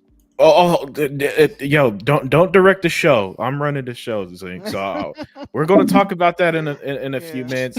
I'll just let Heot say what he got to say before we move on to the next. Yeah, topic. that was some good goal. I could talk Forza. No, what I was trying to end it with is that you see that they do things like that, right? Like I said, Digital Foundry did their little video, but they never give all the details and full explanations on their never do, right? And so people will sit there and be like, "You see, the game looks better on PlayStation." You see that they really don't know what the real reasoning behind some of those things. Just like when they did the video admitting that developers have been telling them that because of sales, they don't have prioritized. They tell them not to prioritize the development and optimization time for the Xbox version. They said it themselves. So what does that tell you? That because a game may look and appear like it's running better on the other platform, when they do those comparisons, doesn't mean it's because it's better. It means because they which to me that makes the PS5 even worse, because most games don't run better on the PlayStation 5. Facts. And even Digital Foundry said that. Hey, Heot, back to Forza. Also, when the cars could get in a corner and most of them are in the picture, the PlayStation slows down damn near to 40 frames per second. Right. It's never locked at 4K 60 ever. But Digital Foundry won't say nothing about that. Yeah. No matter how many cars you see on Forza, it's at 4K 60 100% of the time. And you could even run a 120 frame mode as well with VR. You know what I mean? And it's on all enabled in real time. Mic check. Good, great stuff there. On that conversation. But before we move on to our next topic, Shizno Elite said, I do hope that people making the decisions to put games on PlayStation realize what games make sense and what don't. Halo, Gears, Forza, Fable, etc. Those are part of Xbox identity. Yeah. That's definitely a discussion, and we kind of talked about it when they put their games on PlayStation and Nintendo earlier this year, Shizno, way back in January. So, but yeah, definitely. Hopefully the decisions they're making or what games they put on other platforms or ones that make sense in the long term. And for the record, there's not there's not a millisecond in me that think every game's going like and that's how Cygnus be trying to troll. Oh, this game's going to PlayStation, guys. There's not a inch of me that thinks every freaking game. But Phil if they were gonna do that unlimited, Phil has clear. Starfield. Hold on. Yeah. Well, 1 second, Heot. What was I saying? Oh yeah, about the games going elsewhere. Yeah, I don't believe that for a sec. But but Phil's clearly trying to train the Xbox community that less of their first party stuff is going to be exclusive. That's pretty clear and evident and undeniable at this point. But go ahead, Heot. What'd you say? Saying if they were going to put everything, they would have been announced that they were going to put Starfield. They're not stupid. They're not going to put their big, giant, gargantuan money makers. They're not going to do that. They're not fucking dumb. Well, they put Sea of Thieves and Grounded on PlayStation. But Sea of Thieves and Grounded are more lives as a service, and they started with negativity. You see what I'm saying? Well, but then by that logic, every Xbox game since 2013 has started with negativity. Yeah, true, but that's why we haven't seen things like Quantum Break or Recall. We haven't gotten sequels to those, or even Rise. Yeah, they have to give them one, and they gave them one huge ass game that they're still gonna get 70% of everything. Yeah, but it's of everything. But what that's why I brought up that the bigger scale of what's going on right now with Microsoft, Nvidia, Amazon, Tesla, and the others, you have to spread some of the wealth. And by giving them a massive game like Sea of Thieves, what did you say? Unlimited 40+ million users. Yeah. If you do that, Lena Khan and her clown ass can't say anything. Yep. Yeah. There's a bigger picture to moves like that. That's for sure. It's something that after the initial shock of it, I've gotten over. So it's not something that I really. It doesn't, but like everybody says, as long as it's not Halo Gears and all that stuff, which I don't think that's happening. Sea of Thieves is not Halo. You see what I'm saying? Yeah. Like Microsoft gives enough to where when and it's going to happen when they buy another publisher, they're going to go to the U.S. government because they're run by a bunch of bitches to say, hey, look, you can't say nothing because we put X games on there, both big and small, and Call of Duty, so we ain't take nothing away. That's going to happen. And Sony is trying to buy Black Desert. Yeah, exactly. Smitty Smith said everybody wish he bought a happy birthday. It was last week. Yeah, man. We shout out Heot in his birthday last week. Oh yeah. Thank you, Smitty. Thank you. I thank you for the gift too. I just haven't had a chance to get back. Hey, that's what's up. That's why I love this community. He always does. He's always That's what makes the chat fantastic. Big shout outs to him. Yes, thank you, Smitty. Yeah. And then before we move on to our next topic, Fidele J said gaming medias have been trying hard to make GT relevant since the launch of Forza by making stupid comparison videos. Yeah, that's a good point. That's a good point because and actually that's a really good point because now that I think about it, Fidele, I don't hear GT talked on its own merits. It's always talked about in comparison to Forza. That's a great point. All right, so next up and as and this is something that I did want to talk about as well because we're clearly in the middle of a large shift in how media is distributed, and this happens every few decades, right? Oh man, it looked like Sega Man dropped. Oh, Tuck, man, I forgot I just let you in. Oh, how you doing? Yeah, hey, how you doing? Tuck? I'm doing good. Yeah. Oh, hi, Mr. Kima. And Mr. Kima said Xbox get 80%, Sony gets 20% from every COD, Black Ops 6. No, not yet. I'll call in a minute. So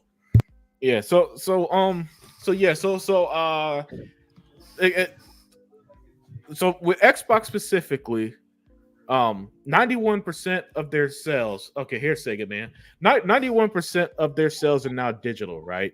And so the reason why I want to talk about this is because as somebody who's a physical owner, and I think half the panel are physical, the other half are digital, right? I thought that this would make good discussion, right? On how should Xbox approach physical media when 91% of the people of their console owners don't do physical anymore. So Sega Man. Yo. Hey, okay, good. Sega Man. So I'm gonna start with you, brother? Man.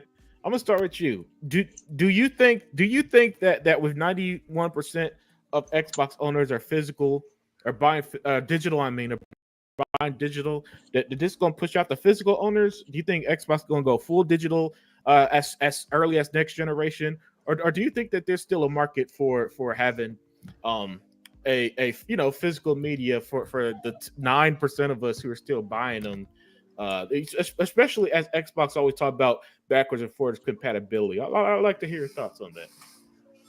Well, Unlimited, being a gaming connoisseur like myself and being a collector for years, man, of physical media of all kind of games and systems of all genres that I own, I really don't think physical media is going to go away.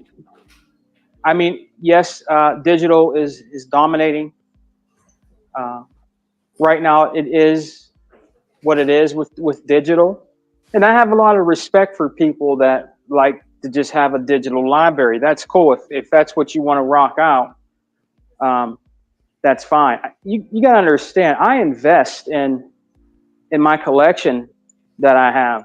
You know what I mean? It's going to be passed down to my kids, and they already know about that, and they already know what it's worth. My son and my daughter are very smart and intelligent, and they know what some of my stuff is worth right now. Mm-hmm. You know what I mean? So it's a good investment.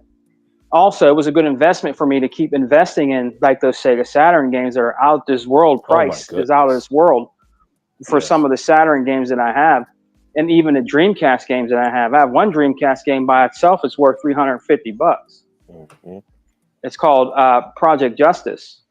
So, a lot of, I think people like myself, like Heot and even you, Unlimited, Me too. I have a good collection too. And and Brother Zink, and also Sega Forever. He I believe he misses his physical media, and I think he might have some stuff left.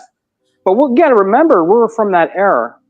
We're from that era of cartridges and CDs, and stuff like that. You know what I mean? And I think there's going to still be room for it, Unlimited, even though everything is digital and stuff like that. I think there's going to still be room for it. I don't think it's going to go away. If you look right now out in society, honestly, if you look right now, nostalgia is definitely it is a hell of a drug. It is what that fraud used to say on his show, Moose Mooch or whatever his name is. Nostalgia is a hell of a drug. It really is. And today, if you look at the market for collecting video games, physical, it's out of this world expensive to actually get stuff that's complete in box. If you go on like Lukey Games, and I don't want to be long-winded, I'm gonna land my plane here soon. But if you go on Lukey Games or any places like that, the disc by itself can cost $50 of a Saturn game, and if you want to complete, it can go up another $50, which makes it $100. So I mean, it's very expensive. It's an expensive hobby to be a collector these days. It really is. Even when you have those ID cards that's inside that box, if you have that card and it's not signed, the game is worth even more. Oh yeah, like inside, for instance, Unlimited, real quick, the Sega Genesis games I own, I have everything that came with it inside there. Rather it be the poster that came in there with it and the instruction book. Mm-hmm. It's in there and it's in mint condition. It's not been ripped or anything like that. When I buy that stuff Unlimited, rather I find it at a flea market or a yard sale or whatever, if that stuff is in there back in those days because people took care of their stuff better back then, I just left it in there. I would play the game for a couple of times and then put it away and go to the next game. And I've been doing that for years. I don't play my games all the time. Like I don't go back and keep playing them and playing them and playing them. I play them for a little while, my older games, and they stay on the shelf for years. You know what I mean? I might go back and play something tomorrow that I haven't played in 5 years or something like that. So I like to preserve what I have. So what I'm saying basically is physical media really means something. It's a part of me. It's a part of my childhood. It's a part of Heot's childhood. It's a part of Zinc, Daya, you know, Sega Forever, even you Unlimited. This was a part of our childhood. Holding the game that you first get it for the first time, and you look at the artwork, you read the back, you read the instruction booklet, you look at it. It amazed you back then to just do that. Now, I don't know if people do that anymore today, but when I would get a brand new game, to be honest with you, I hope you guys don't think I'm weird. When I open that game, like a brand new game, I used to smell the box, the freshness of a new game. You know what I mean? I used to do that, and there's people that do that. You know what I mean? But they're like, "Whoa, man, what are you smelling?" I don't know what it is. It's just a smell of a fresh new game before you put it in or whatever. You know what I mean? So to answer your question, Brother Unlimited, there's still room for physical media. I still kind of collect today, but I really have to watch. I watch what I collect for because a lot of stuff I already have. And I go into stores and I see it for quadruple the price that I paid for it like 10 years ago or 15 years ago. It's just incredible when I go in these stores. I'm like, man, I have that game at home and they have it in a special case in this store for $500 or $400, complete in its box. And it just stays there. Nobody buys it. You know why? Because it's expensive to be a collector today. Nostalgia is a hell of a drug, man. You know what I mean? So I think there's still room for it. I don't think it's going to go away. Like Gears of War, for instance, like Gears of War. Me and Zinc are fucking Gears heads to the death. So whatever comes out, I'm gonna be hanging up there with Zinc. Whatever comes out, special edition for E-Day, I'm buying that shit because I'm a Gears head. I don't care if it's $150, if it's $180, I'll save up for it and I'm going to buy it. I'm going to get it because I am a Gears head. Not an option. Right. There's no option. Especially for me, for Gears, you know how 100, it's Halo or nothing. You know what I mean? But for me, it's Gears or nothing. That's who I am. I am Gears. Zinc is Gears. We are Gears heads. And so whatever Halo comes also, out, I'm going to get it. Definitely, yeah. Yeah, and even Heot got some, like, you know, some badass shit back in the day. Gears of War 360 console. He has the controllers. I don't have that. I went to look for that one time, Unlimited. That shit's expensive as hell. I can't get it. It's too expensive, or you can't find it. Dia's best friend, Ramo, he have the controller, Gears controller. I couldn't find it. Yeah, and he bought. They got that shit. They got that stuff. When I go look for that Unlimited, it's either way out of my price range because I have a family and they come first, or I can't find it. But people like Heot has it. When I went over his house, I seen it. Some of the stuff he has, all that stuff. You know what I mean? So yeah, physical media. I think it's here to stay for certain games. Like for Gears, I can see something coming out. Definitely collector's edition of something for Gears always, or Halo, or even Forza. The big games for Microsoft, Xbox. You know what I mean? And that is facts. And I just see it staying around, brother. I don't see it completely going away because you know what people are starting to do real quick, and I'm gonna land my plane because I'm going long. There's people right now that are collecting, believe it or not, they're collecting DVDs again of old shows because these streaming services are taking them off.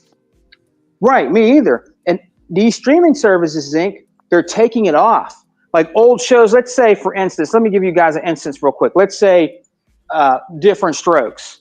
If they take it off, it doesn't come back on there. So there's people out there right now trying to find old shows, all kind of, old shows like Different Strokes or Family Matters, Sanford and Son, whatever, on DVD because these streaming services are taking shit off now of old school shit that people really like. And the only way you're going to get that shit is if you buy it physical. You know what I mean? You're not going to be on there. And I have a lot of that stuff. So there's a lot of people going back collecting old school shows or whatever they grew up with. You know what I mean? So on DVD. So DVD is still here. Am I right? DVD is still legitimate. It's still out there and they're still selling. Even though we have 4K and Blu-ray. Let me stop your panic real quick. That Xbox that they came out with, the 2 terabyte one, that's $600. Oh yeah, it has a DVD slot in it. Yes, yes. And that's one of the things I was gonna say. But yeah, here's one thing I'm gonna say this real quick. It's gonna make you guys a little disappointed in me. I saw I kid you not, dude. I saw a physical copy of Unlimited in our game. E-Rock, and I had the same experience. Redfall. When we were going through we wouldn't go through another alley. Wow. So, it was for $5 at Walmart. I What? went home at Sega Man, you're gonna be so mad. I went home and I said, you know what? I should have bought that. Why didn't I not buy that? So I went back, it was gone. Oh man. Jeez. Yeah, that's how it is, man. That's how. Wow. But let me. I've experienced them moments too many times. But go ahead, Sega Man. Let me land my plane, guys. I'm always going to be a supporter of that. And there's some people that be like, "Well, Sega Man, you guys are crazy, man. You OGs are crazy. Digital's taking over." All right, if you like digital, that's cool. But your boy Sega Man, I lived back in them days of the old. You know what I'm saying? Of the old, man, and that's where I'm from. I'm not the old guy, the old guard at the gate. That's just what I am. That's what I'm made of. You know what I mean? I like this stuff today, and I can dig the kids today of what they like and what they do and create. I can dig it. You know what I mean? I'm cool with that. You know, I support them, but I'm not old guard at the gate, man. And that's how I am. I'm going to stay that way to the death, man. It's just how I am. I'm always go back to the OG stuff, regardless, man. That's who I am. That's what I'm made of. You know what I mean? So I see it staying around unlimited. I don't see it gone anywhere. I really don't. I think there's still room for it, and it's still money to be made on physical media. That's what I got to say, man. I land my plane. Excellent point of view there, Sega Man. Excellent as always. Tuck, you there? Yeah, I'm here. All right, yeah, I know that you joined late, and were you having technical issues or something? Well, me and my wife, we went to Burlington, and I just couldn't get on because of the fact that, you try to get on the internet, and you can't get on there on the internet on certain things. So, okay. What was the first? What was the first thing? What'd you say? You and your wife was rocking the boat? What? No, we wasn't rocking no boat, man. And not no doggone Burlington. I don't think so. Hey, Tuck, what's going on at the water fountain? You have any episodes yet at work? Man, I ain't worried about them people. They got other issues, man. I don't even talk to them people no more. I just tell them just deal with PlayStation and the Pro. But half of them not even going to buy the Pro because they said it's not even worth it. So that's one thing we do get in common. So, but outside of that, I don't talk to them people that much. By the time I get off, they just now coming on. So, and that's about it on that deal. But what was y'all talking about earlier? I'm just going to give my little wrap up on what happened earlier. And please keep it brief. The first topic was pretty much about Pearl Abyss, developers of Crimson Dawn, rejecting Sony's exclusivity for the game, so it could release on Xbox and PC as well. Well, that's good. I'm just gonna leave it at that. That's good for what they did. I'm glad. I hope these other developers decide to do it. And I put like this, y'all. And I'm just being like me. If I'm a developer and Sony come to me with them stuff like that, I'm gonna tell Sony. I said you're going to have to come with a buttload of money for me to make it exclusive. As much, if it cost me $43 million to make this game, I want $43 million out of your pocket right off the bat, which Sony ain't gonna do. Yeah. So that's where I would just shut them up. That's why I would do, just shut them up, and they ain't gonna do that, so I ain't worried about that. Outside of that, I'm glad to see what they did. I mean, I'm hoping that the developers do it like that, period. I hope they really do, because it don't make no doggone sense of what Sony's trying to do. Sony's over there been trying to do this for ages. They've been doing this for ages and ages and ages. But there's only one thing about it. They got a big brother, they got a big boss, and they can't do nothing with it, and that is what you call Microsoft and the Xbox ecosystem and the Game Pass. So yes, I am so glad to see what they did. So I'm just gonna leave it at that. So what's the next one? Yeah, and then the current topic was pretty much about so digital sales on Xbox specifically is as high as 91%.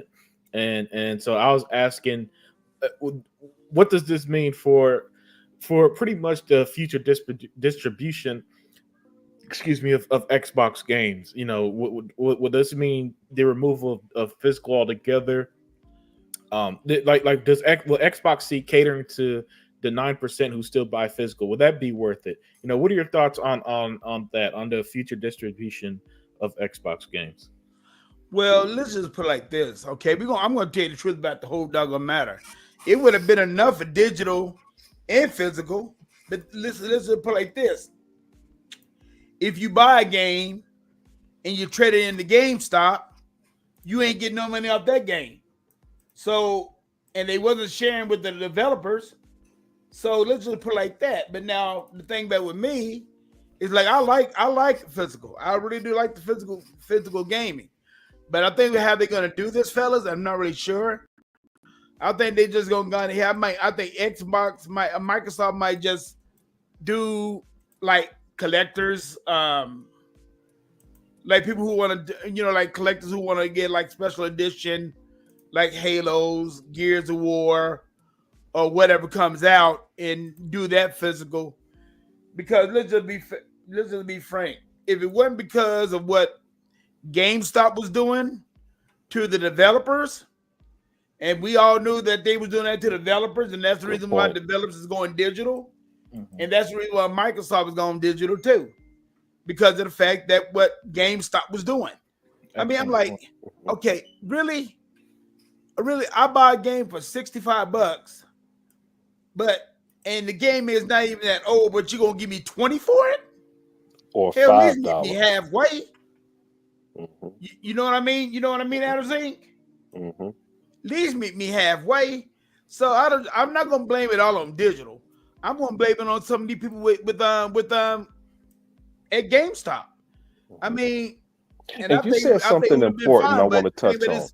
When you get a chance to cut off the middleman of putting bringing the doggone thing to the mail trucks and all that stuff, hey, that's where it's going, and that's the way it's going to be from here on out. But as far as I'm concerned, physical is not going anywhere. I think what they're going to do, they might just do it with the Halo, do a Halo collection, do a collection for Gears, because they don't need to go away. I'm going to tell you that right now. They don't need to all go away. They just need to stay where they at. But the thing about it, that's the way the game is going right now, and I'm hoping that they don't stop, because I don't think they never will stop it. I'm going to tell you the truth about that right now. I don't think they will, but if they do, what can we do? And I'm just being serious. What can we do? Tuck, you said that's something all I got to say about that. You said something good there. As always, you always say something that makes me think about something. You said keep it to the special edition. You know how Unlimited, they'll have a special edition of a Tomb Raider console. I think some of these games, they'll have a special edition where you can order a copy, a hard copy, because there are too many collectors. So I think they will do, for the big games, they will have a special edition like that, and allow something like that. That's the only way I see it going. But I kind of think it's going to go away. But then they brought back records, and there's a few records that they brought back to play on the turntable now. I know you weren't born, Unlimited, you don't remember that, but it's a thing. But I think that's what they'll do too.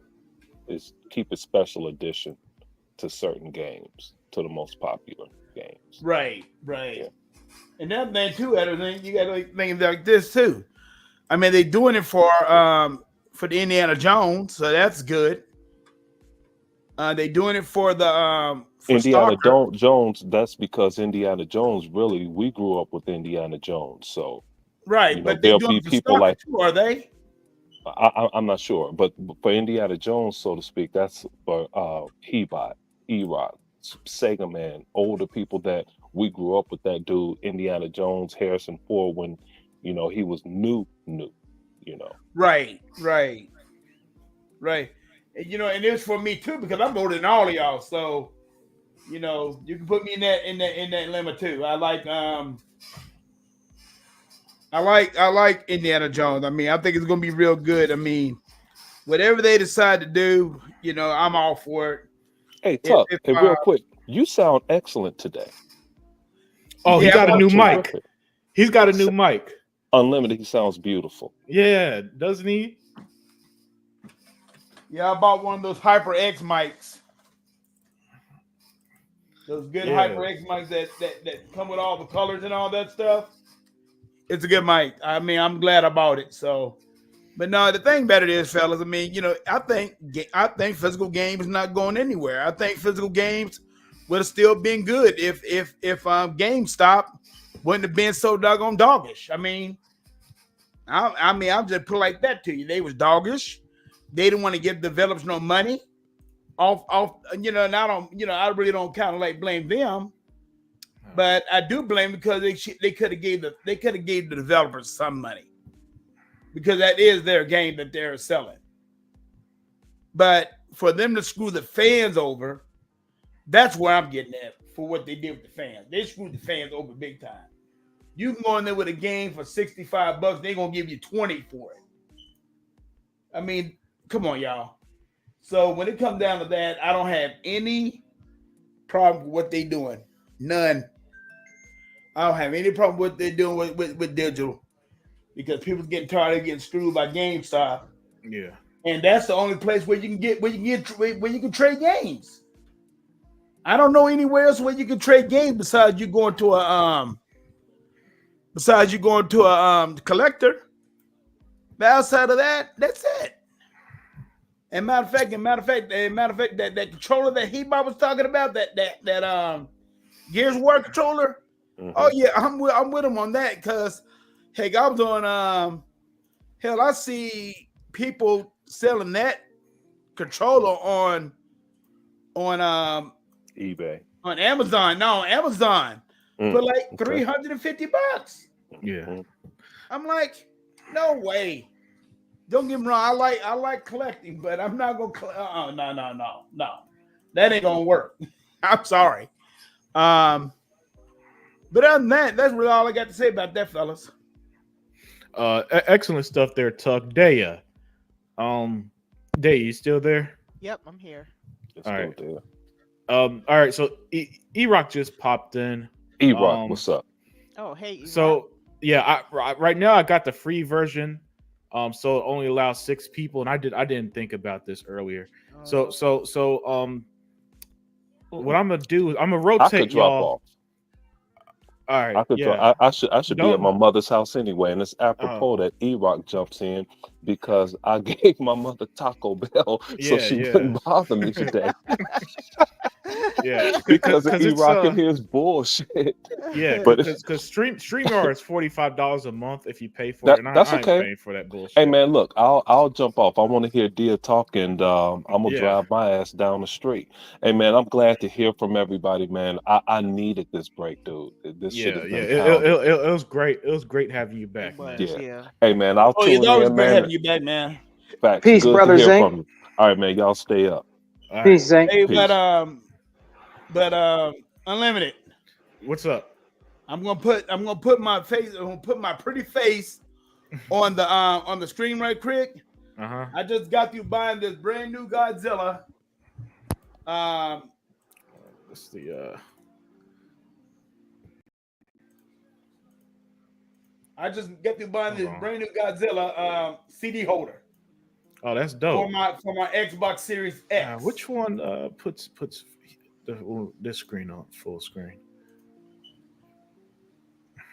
I'll figure it out later. All right, but yeah, that looks good, Tuck. But Yeah. E-Rock, you there? Hey, what's up, everybody? Hey, what's What up? up? What up? Hi, Man? Rock. Yeah, What up, home? Yeah. How's everybody? E-Rock, man. StreamYard charges $45 a fucking month, so I have the free version. So it only allows me 6 at a time. So that's why I couldn't let you in until Zinc dropped. So Hey, man. Now y'all know what it was about when I was doing the Exile podcast, man, Yeah. and why dudes dropped out and didn't hang in there. It was like, yo, that shit was costing me, yo. But I mean, Yeah. Yep. I mean, I'm not trying to be a dickhead, man, but if you want to make it in this YouTube space, man, this shit costs money. That's what they don't tell you. Yeah. You know what I mean? If you want to make this shit happen, this shit costs money. A lot of them bigger channels, they throw a lot of money into their shit, and that's why they monetize. So I understand. I get it, bro. Like I get it. Yeah. Well, look, for right now, it's a hobby. So I get it. Yeah. So so you gotta bear with me. But thanks for joining as always. I'll get to you in a second. But Dea, 4568. I don't know if you went full digital yet, or if you just still do any if you do any physical. But Xbox sells as high as 91% in terms of how people are buying their games. And so I'm asking you the same question I asked Sega Man and Tuck. Do you think that in the future it'll be even worth catering to the 9% of us who still buy physical, or do you think that for example, the next generation Xbox will be just completely digital only? There'll be no buying a disc drive and none of that stuff. What are your thoughts on this? I saw this and I thought it'd make interesting topic. I think the next Xbox will probably be digital with a optional drive attachment, and that's the key about Xbox, is that they've always been good at giving you options. So I think they'll continue to do that. As far as I stopped collecting, probably like anything physical, probably was during COVID, and it was becoming less and less anyway. And I only collected on the console side. PC has been gone for a long time. Yeah. So that's what actually pushed me into digital, was the PC side of my gaming. So now I'm just all digital because it was just I found that getting the disc and making sure all the size of the games were getting too big, and it's just I kind of saw the writing on the wall.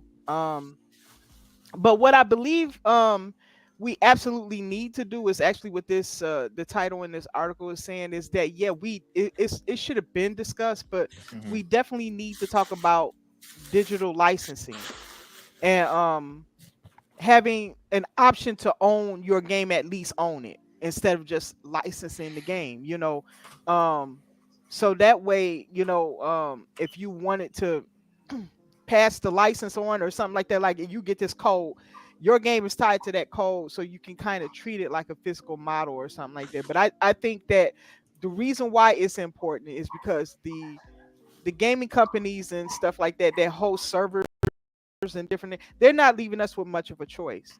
Oftentimes you'll find out that a service is just shut down. Like, look at how what's that name of that game, Concord, or Concord. look how fast that game went, and and there was people who were still playing the game, believe it or not. It wasn't a lot, but it was still people playing the game. And made me think of Redfall, because although Redfall didn't end up being as popular as I thought it would be, I enjoyed it, and I still do, and I still go back to it. And so I wouldn't want the publisher to decide that I get to stop playing the game because it didn't hit their metrics, or that I that no longer can get access to it. Hey, let me add some context to what you just said a second ago. From my understanding, Concord was even removed from people who owned it digitally or something like that. Yes, it was completely while you could still play Redfall and even if you own it digitally, you can still install it and play it anytime. So I just wanted to add that context. But That's continue. true. Yeah. And you're right. Xbox is not doing that. They just left the game intact with the server service and everything. They just no longer updated or anything. It's done. They've done all that. But but imagine if Xbox decided, we don't really want to host any servers. We want to use that space for a different game. So they just take Redfall off there. I would be upset at that, because I'm like, well, I like it, and I have a few friends that still play with me on there, and regardless of if the game is popular or just that it's old, a game that I tell you that I have a lot of problems getting into, but I like it, is Ubisoft's Rainbow. Is it Extraction? Rainbow Six Extraction? I like that game, right? Yeah. But goodness, it's got atrocious server. Like getting connected to a server is really, really hard with that game. And it made it almost unplayable. So my friends and I moved to a different game, but I still like that game, So I realized that it's definitely some pluses to having a physical copy of a game, obviously. But I just don't think that's realistic because of the size of the games, and I don't see that shrinking. So unless you're going to have 5 discs for one game, it's just not unrealistic. The size of everything is just getting too large. So I think that people have to look at digital really seriously. And I know you're talking about perhaps the collector side of things. I'll address that in a minute. The collectors and the ownership part of it too. And the ownership. Okay, yeah. So that's what I'm addressing right now, the ownership part. So yeah, I think digitally they need somebody. I was hoping somebody like Lena Khan would have did it. That's how stupid I was to think that she would actually care about the industry she was supposed to be overseeing. But yeah, so hopefully someday we can actually get good regulators to come in and say, hey, the customer is paying all this money into this industry. They need to have some kind of ownership rights to something, so you don't just decide to remove their content or that they don't have access one day. They wake up one day, they don't have access. So I believe that is the way to go digitally. As far as the collector's model, I think that one day Xbox or some company like a limited run will take that up, and they will be like that go-to place where you can get. They may service maybe the games they know they can sell, because they're going to have to be able to make a profit out of what they do. So I got to assume that maybe the more popular games, right? The bigger titles, or it can be smaller, but just the more popular games, and they'll probably be willing to do physical copies for that. Like Zink said, collector's editions or something like that. You might get something like that. But they might have to outsource that, because there might just be an area that is not worth it for Xbox to continue to engage in, right? So they may want to just outsource that. They may have a quality control they can oversee so that it meets their standards. But then once they do that, they just kind of like controllers. You know how other manufacturers make controllers for Xbox and stuff like that, and it'd be like, look like an Xbox controller, but it isn't really, it could be something like that, where other people do that, and that way people can continue to collect. But it could be even better than what you have now. Like, what if you had a collector's edition, and I mean it had everything, like a little toy model statue, and you got your booklets, and you got your artwork, and you got everything, the behind the scenes, and like they would have to make it worth it, because the cost will have to be there, right? But that's where I think the collectors will have to go in time. So that's where I stand on both issues. Excellent point of view there, Daya. Thank you for sharing. E-Rock. So now I know that you're full digital. So you could come from the opposite perspective. So Xbox sales, I'm talking specifically Xbox. This is an Xbox show. 91% are buying digital, and so I'm asking, well, if it's 91%, is that 9% who's still buying physical? Are they even worth catering to anymore? Will Xbox, or should Xbox just go full digital, right? Just full digital of, hey, people aren't buying the disc anymore and all this other stuff, and maybe not buying collector's editions, whatever the case is, at large numbers like they used to. Do you think, and do you think that with this huge, because with as you always said, the paradigm shift. Well, this the paradigm shift in how content's being consumed, right? It's the digital age, right? So with the digital age here, and we're in the middle of it, and after decades of people buying from VHS to DVDs to Blu-rays and now discs. Do you think that going by going forward, I mean, next generation Xbox will be say all completely digital, or is it even worth catering to someone like me who still buys physical? I think the game. I don't know what's going to happen with movies over the next 2 to 3 years, because I know people are just not buying Blu-rays and 4K Blu-rays and DVDs anymore. I mean, I know there's still DVDs being bought because there's movies out there that you can't find digitally, and so that's where the DVD market comes in for these rare films that you just for some reason cannot find on digital. But I think that the game manufacturers have to always make physical copies of games for collectors. You cannot stop doing that. You have to make physical copies for collectors. You cannot just cut off that market because you think everything is going to digital. Yeah, I get it. Nobody buys DVD. Nobody buys compact. Jesus, I don't even know. We old, and that includes you now, Unlimited. But I mean, most of the kids in your comment section, I don't even know if they'll remember compact disc. I remember when I heard compact disc for the first time back in 1992. I was blown away. I had a bunch. I had a bunch of CDs. I think I still do somewhere stored somewhere in this house. But like, all my music now is on what the fuck do I have? This shit called Spotify. Yeah. All my music is on Spotify, man, and I don't know if I own it. It's just I give Spotify $9 a month, and every song I ever owned that I can remember is just everything. It's just on an infinite playlist on Spotify. I mean, somewhere out there in the ether is all my I bought over, how many songs did I buy on iTunes? 1,000 songs on iTunes. I don't even have an iPhone anymore. I haven't bought an iPhone in like almost 6 years. So I guess I still own them songs, or I have the license to them songs. But anyway, I think it's too soon for these console manufacturers to be cutting off physical copies, and I think it's too soon to start thinking of digital only consoles. And if you're going to figure out a digital only console, and if that's the direction that you want to go in, then now we got to start talking about the government has to step in this shit and start talking about regulation. And the regulation should be, well, since you guys want to go all digital and you want to make a see Netflix is cool because Netflix isn't asking you to buy shit. Right.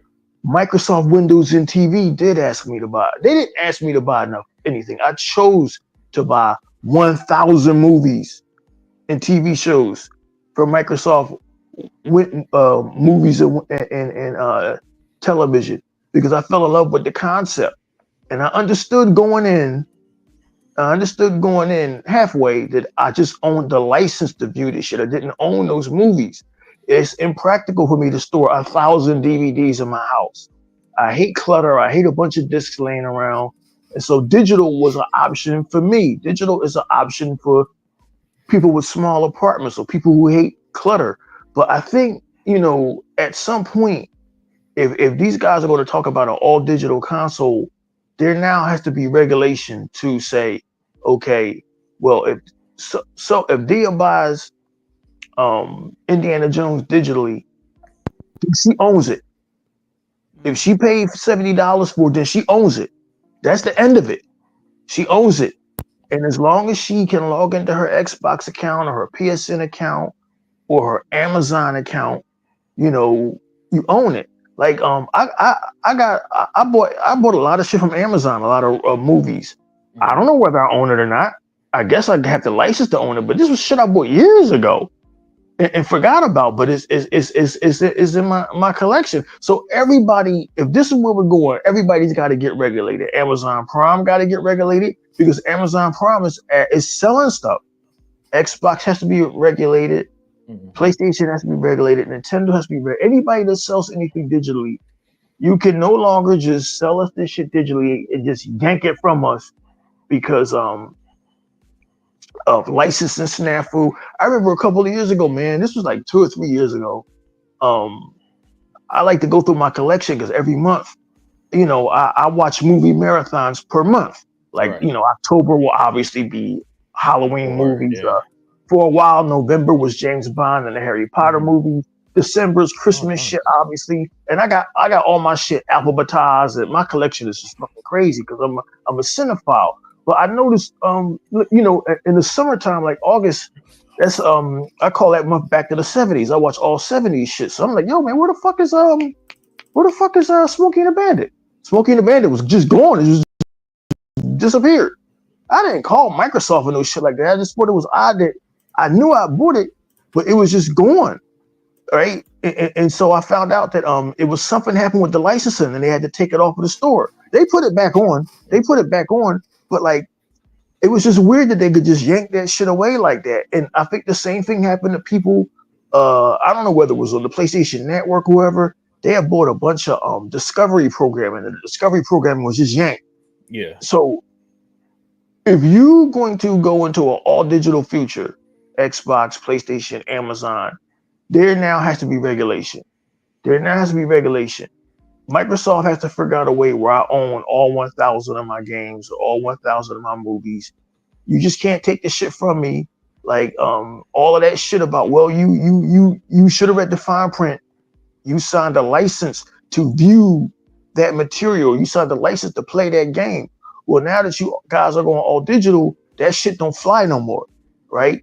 You have to find some way for us to keep our content, whether it be keeping an MSN account for life, right, or keeping a PlayStation account for life or an Amazon account for life, and then I can always access my movies that I own, or I can always access them. Like that's where we're going with this.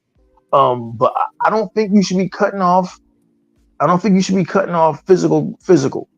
Physical is needed. People. We have collectors out here. And we got some people that just might want to own the physical copy of a game, man. I understand that. I get that. I understand it for collectors. If we all went digital, what a fucked up world it would be if we just went all digital. Like, damn, A-Rock, you can never again play. You can never again play Project Gotham Racing 4 because it was digital only and it disappeared. No, I like the fact that somewhere. I have the Project Gotham Racing 4 disc. I just don't have a fucking Xbox 360, but I have the disc, right?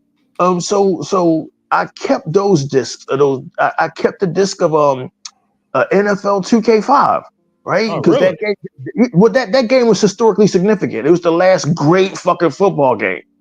It was the last great football game before fucking Electronic Arts took over the NFL license and fucked shit up for, I don't know, I guess it's been almost 20 years now. Yeah, but like, this is why physical is important. Physical is important because there's collectors out there and there's game historians well, I just became a game historian. We need to be able to look back and trace the history of this shit. I still got 2 copies of Soul Blade on PlayStation. I recently got a copy of Tekken 2 for PlayStation 1. These games are fucking historic. These games are historic, man. Yep. And we just cannot let physical disappear. So to make a long story short, if PlayStation and Xbox are going to go all digital, then there needs to be government regulation now. Somebody has to control Amazon, control Xbox, control PlayStation, and control anybody that's selling anything, right? HBO Max and Netflix and Peacock are exempt because they're not selling shit. Amazon, PSN, Nintendo, Xbox, y'all are selling shit. You if you're going to go all digital, you just can't take my shit. You just cannot take my. I've always wondered every night what's going to happen if Microsoft closes Microsoft Windows and TV. I hope they never do. I hope they're not losing money on it. I hope they don't do a motherfucking Google and say like, well, we're losing money on this. We're not going to like they did Zoom. We're losing money on this. Like, yo, motherfucker, y'all owe me. Let me see. Y'all owe me $6,000 fucking dollars. Y'all ready to pay up? Are y'all ready to restitute? If not, then you just can't like duck out on me and say, well, you know, your license is not. You understand what I'm saying? Yeah. You understand that there's got to be some kind of legal ramifications from this, where if Sony was going to take that Discovery content off of their shit, they should have repaid them people the money they paid. Like, you know, I understand everybody don't have Microsoft money and Amazon money, but like, again, to close this out, to land my plane, if y'all going to go all digital, Amazon, PlayStation, and Microsoft needs to be regulated by the government and say, you just cannot offer these folks digital licenses. You have to promise unlimited production and promise that they will always be able to access their content. So I'm with it. I'm all for it. I signed on for this future 6 years ago. As soon as I realized, I could download the Dark Knight and not own a disc. But like, I've seen that there is a negative side to that shit. If these companies just disappear, like Google Stadia or whoever, if these companies just go the way of the dodo, you fucked, and you just spend all this damn money. Like, I have thousands of dollars invested in Xbox. Like, part of what makes y'all ecosystem special is I've been able to access everything I've ever bought. But as soon as I started buying digital, I've been able to access all my shit. But like, don't. We invested in y'all. We kept y'all profitable. We kept y'all fucking stockholders fucking profitable. They dividend checks came in. If you're gonna go digital, don't fuck us. And do not screw the people that buy physical. There needs to be physical just for game preservation. And that's a whole nother subject, is game preservation. That's a whole nother subject of why this digital shit is so important and why a lot of folks don't like it and don't want it and why they pushing back against it. Like, you know, I own a game now. I bought it for $1, but I missed it on 360. I own a game called Remember Me. I don't know where it is. It's out there somewhere. Like, I know this sounds crazy. I own a game that I don't know where it's at there. I have to have an Xbox 360 to access it, but it's out there somewhere. You understand what I'm saying? Yeah. It's out somewhere out there in the cloud is my copy of Remember Me, Mortal Kombat, arcade collection, and all my Xbox arcade games. You still own them. You just can't access them because for some reason, fucking Xbox will not make them shits backwards compatibility on their newest machine, which I still can't figure that out. That the most powerful and smartest software company on the planet can't figure that shit out, but it's all this licensing crap. You know what I mean? That's all what I think it is. It's licensing problem. Yeah, but see, here's the thing, and here's why you can't get rid of fucking physical, because of licensing problem. And here's why. And I'm gonna close. If you're going to go all digital, Amazon, and I'm saying Amazon because Amazon is selling stuff. I'm saying PlayStation because PlayStation is selling stuff. And I'm saying Microsoft because Microsoft, I bought 1,000 movies from them. The consumer has to be protected, whether they bought a digital license or not. So yeah, let's go ahead and make a fucking digital console if you want. Just know that somebody got to regulate Xbox and PlayStation so they don't fuck us over. That's all. Agreed. Yeah. That was absolutely perfectly put. And before I get to Heot, before we start wrapping it up, Anonymous Boss, thank you for joining. He said salute. Thank you as always. He said true physical is good. Yeah. Everything everybody has said so far has been spot on. Unlimited. And what's up? I wanted to ask you something real quick before our brother Heot goes there, and even our brother E-Rock. I think E-Rock's right, because when I had the 360, man, I bought a lot of videos, you know, like music videos and different things like Mike Jackson, some other things like that. But I noticed one time when I turned it on, it's not there no more. Or if it was there, it wouldn't allow me to play it. So I don't know if it's gone from there and I'm not allowed to access it anymore. But I bought like Jimi Hendrix. I like Jimi Hendrix. I bought Michael Jackson Thriller. And I bought these videos, right, guys? And I loved it. I loved when they used to do that, where you could buy music videos. But Now when I put on my 360 Unlimited or E-Rock, it's not there anymore. Or if it was there, it won't let me access it. That's bullshit. So I don't know if I lost it because the servers went down, whatever went down. But that stuff I bought, guys, and I can't actually play it anymore. Yeah, on the 360. Which is absolutely insanity. And I'm gonna give my thoughts after Heot speaks. But Heot, you there? Yeah. Okay, great. Yeah. So Heot, you're on the other extreme. You're on the opposite end of E-Rock. You're the physical guy.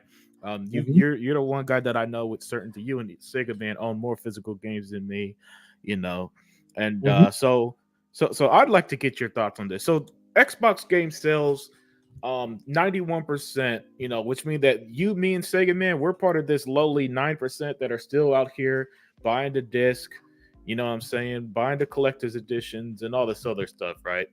And so I'd like to get your thoughts. What does does this mean that, say, it's like, okay, are we even worth catering to anymore? For example, is the future of these consoles going to be a digital only console, no purchase, no optional purchasable disc drive, and all this other silly stuff that we've seen, specifically Sony has done with their consoles recently, right? And so I'd like to get your thoughts on what does it mean for the future of, say, distribution and ownership, and how we'll access our games. Well, first of all, we got to get it clear that there's a lot of layers to the topic. So I'm going to try to hit every layer, but quick, or as quick as I can, right? There's bad perception and there's good perception, right? In this case, let's not get it twisted. The reason why these fucking articles keep coming out is because they want to pull the narrative that Microsoft is the reason why physical gaming is dying. Yeah, which is bullshit. And hold on, which is bullshit. It could be. Let's tell our audience this. Something like 80% of the PlayStation, maybe even more, PlayStation owners are digital. And same with Nintendo. I remember reading something like 75% were buying digital. So it's across all the gaming platforms right now. We know that's not the case, but that's why I added that context. But that's why they want. But that's why you keep seeing. The point is, this is why you keep seeing those articles pop up, because they want to keep pushing. Oh, you see, this is Microsoft's fault. This is what's been going on for a while, right? When the reality is, DRM started on PC, and then on console, it started on PS3, right? Just digital rights management, right? But the digital rights management only works in favors of the developer and the publisher, not the consumer. See? And so the other layer with the situation is Microsoft has more games being sold digitally because they don't have enough games on store shelves, and people keep saying they got no games. That's where the bad perception comes in, because games like I said, The Gunk, Hellblade 2, and other exclusives that they had, like Crossfire X, should have had physical copies in store shelves, because people won't know what's there unless they see it. And if you don't have an Xbox, you can't access their store, you're not going to know what exclusives they have. You understand? And that is one of the biggest problems why a lot of people have shifted and don't buy an Xbox physical, and perhaps even went and bought a PlayStation thinking they preserve the games because they sell physical and Xbox does not. You understand? That's the bad perception of it, because it's criminal, like we said before in the past, that a game like The Gunk or a game like Play 2 don't have a physical copy. They absolutely supposed to have a physical copy. And the bad thing, if you put it with a third-party publisher that will actually bring a physical, like a limited run, the way that you just bought your copy of High on Life, which my son did as well, they're going to overcharge us every single time. And they don't always come with a lot of nice things, but they're going to always overcharge us. So then we have that problem where, okay, we're going to rely on a third-party publisher. Then they're going to keep ripping off the people that actually collect physical. Now, the whole idea behind physical is because that's the way, digital is because that's the way that developers and publishers actually make more money. And because game sales haven't been as strong physically, that is why they are pushing the digital market as hard, because they'll get a bigger profit and a bigger percentage, cut off the middleman, and they make all that money back, or at least have a better chance or likelihood of making the money back or making some type of profit. So from that standpoint, I get it, I understand. But then we'll touch on other issues like Heot said earlier about government being involved. The digital market is growing and it's going to be the dominant force because most kids now and most of the new age gamers like digital because simply the convenience. You understand? The convenience of not having to go to a store. Because, you know, our society today is the biggest antisocial society in history, right? Even though they claim so much inclusivity, they're not because they're so antisocial. You can't talk to a person, look at a person without them looking at you and taking shit the wrong way, right? And that's just the fact. If you go outside and you look at a person that you don't know, 9 times out of 10, they won't even say hi to you. They'll look at you like you're fucking crazy, right? There's no social aspect anymore unless you're online, which is retarded to me, right? So when you go, right, there's no way that you're going to be able to take away the digital market. So if it's so strong, then a form of protection for the consumer with the government has to come into play, where once you acquire this licensing, yes, you have full ownership no matter what for the rest of your life because you pay for it. Because I don't know about anybody else, but I think I can speak clearly for me and anyone in this panel that I'm not buying $1,000 worth of games every year, let's say, right? For example, or even $500, so that they could just be like, "Oh, sorry, sir, you can't access it no more. You can't own it. Sorry," because that's what happened to me with Crossfire X, for example. I bought the 2 campaigns; they cost me $50. Great campaigns. I beat them. And then when I went to access them, since they shut it down, they tied the campaigns to the fucking internet. I can't play them, even though I paid my money. Same thing like the movies when they brought it up, Heot and Sega Man. I had the Animatrix, which was the animated continuation and in connection to the Matrix movie from 5 or 7 different anime artists and created their own style of art connecting stories with the Matrix world. I had it digitally, I bought it like for a really good price, and they took it out and it's no longer there. I have no access to it, even though I paid for it. So because that one thing alone, the fact that you don't own anything but a license, no one should ever want to say, no, we can't have enough room or space for physical. Physical medium needs to continue for that just one thing alone, period. Because then you got to take into consideration bandwidth, speed, right? If the higher the bandwidth speed you have, the more expensive shit is going to get with the internet and digital with games to run them at a higher bit rate for 4K, 6K, 8K, 12K. And the companies don't want to do that because they're going to be super expensive. So you need super high bandwidth for that. If that goes up, it's going to get more costly. The hard drives, you see how we're getting for a 2 terabyte, you have to pay almost $300-400.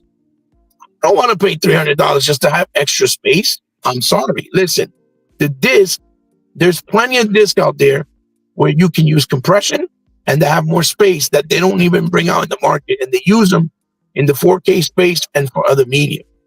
There's a 100 gig disc, there's a 300 gig disc, and you can put a big amount of games on one disc and it'll fit fine. And you can put games on 2 discs and it'll still fit fine with enough space left for featurettes and all types of other stuff behind the scenes and extra little doodads like storyboards, artwork, whatever the case may be. So printing a disc is still always going to be obviously a little more expensive, but that is the reason why you pay more for the physical copy to make up for that cost. You see? Plus the compression, you can compress the game that's, let's say, 200 gigs into a 100 gig disc, and it'll work fine. It's just developers and publishers don't want to put up the money because they have to share with the third party man.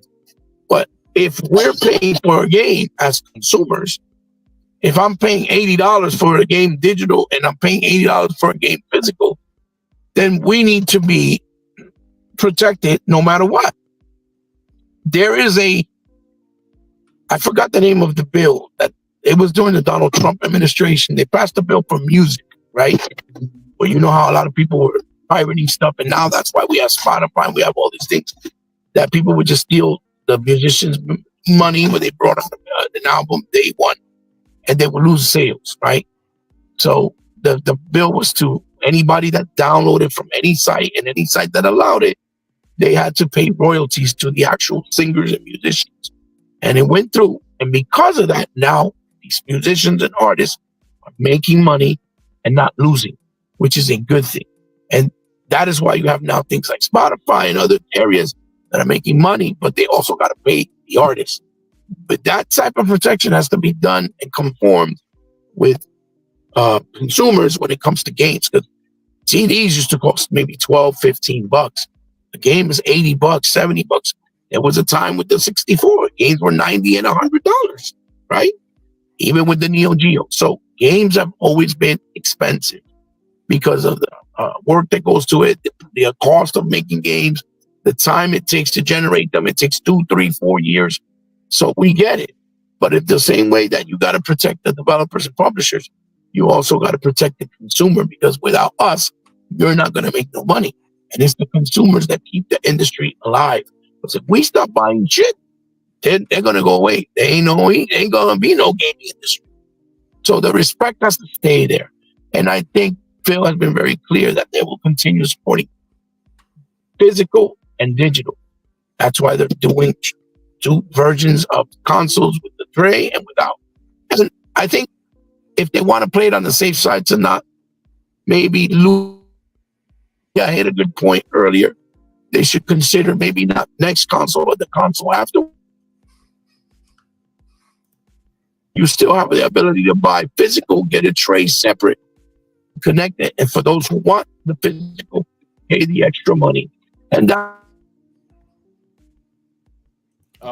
You're breaking up on us. Yeah. Well, he broke up. Yeah, there it is. Well, his internet be bugging. Yeah, Until he comes back, man, I just want to say real quick, I missed the beginning of the show, man. You know, they starting already with the bullshit articles about Call of Duty. They starting already. Yeah. What did they say now? Hold on. Let me pull it on screen for you. Hold on. It's about Black Ops being make or break for Game Pass. So, oh no, not another make or break article. How many have we seen it all? This show ran a little long, so we kind of discuss it to the extent that I like. But yeah, man. Like, what are you gonna say about that, E-Rock? I mean,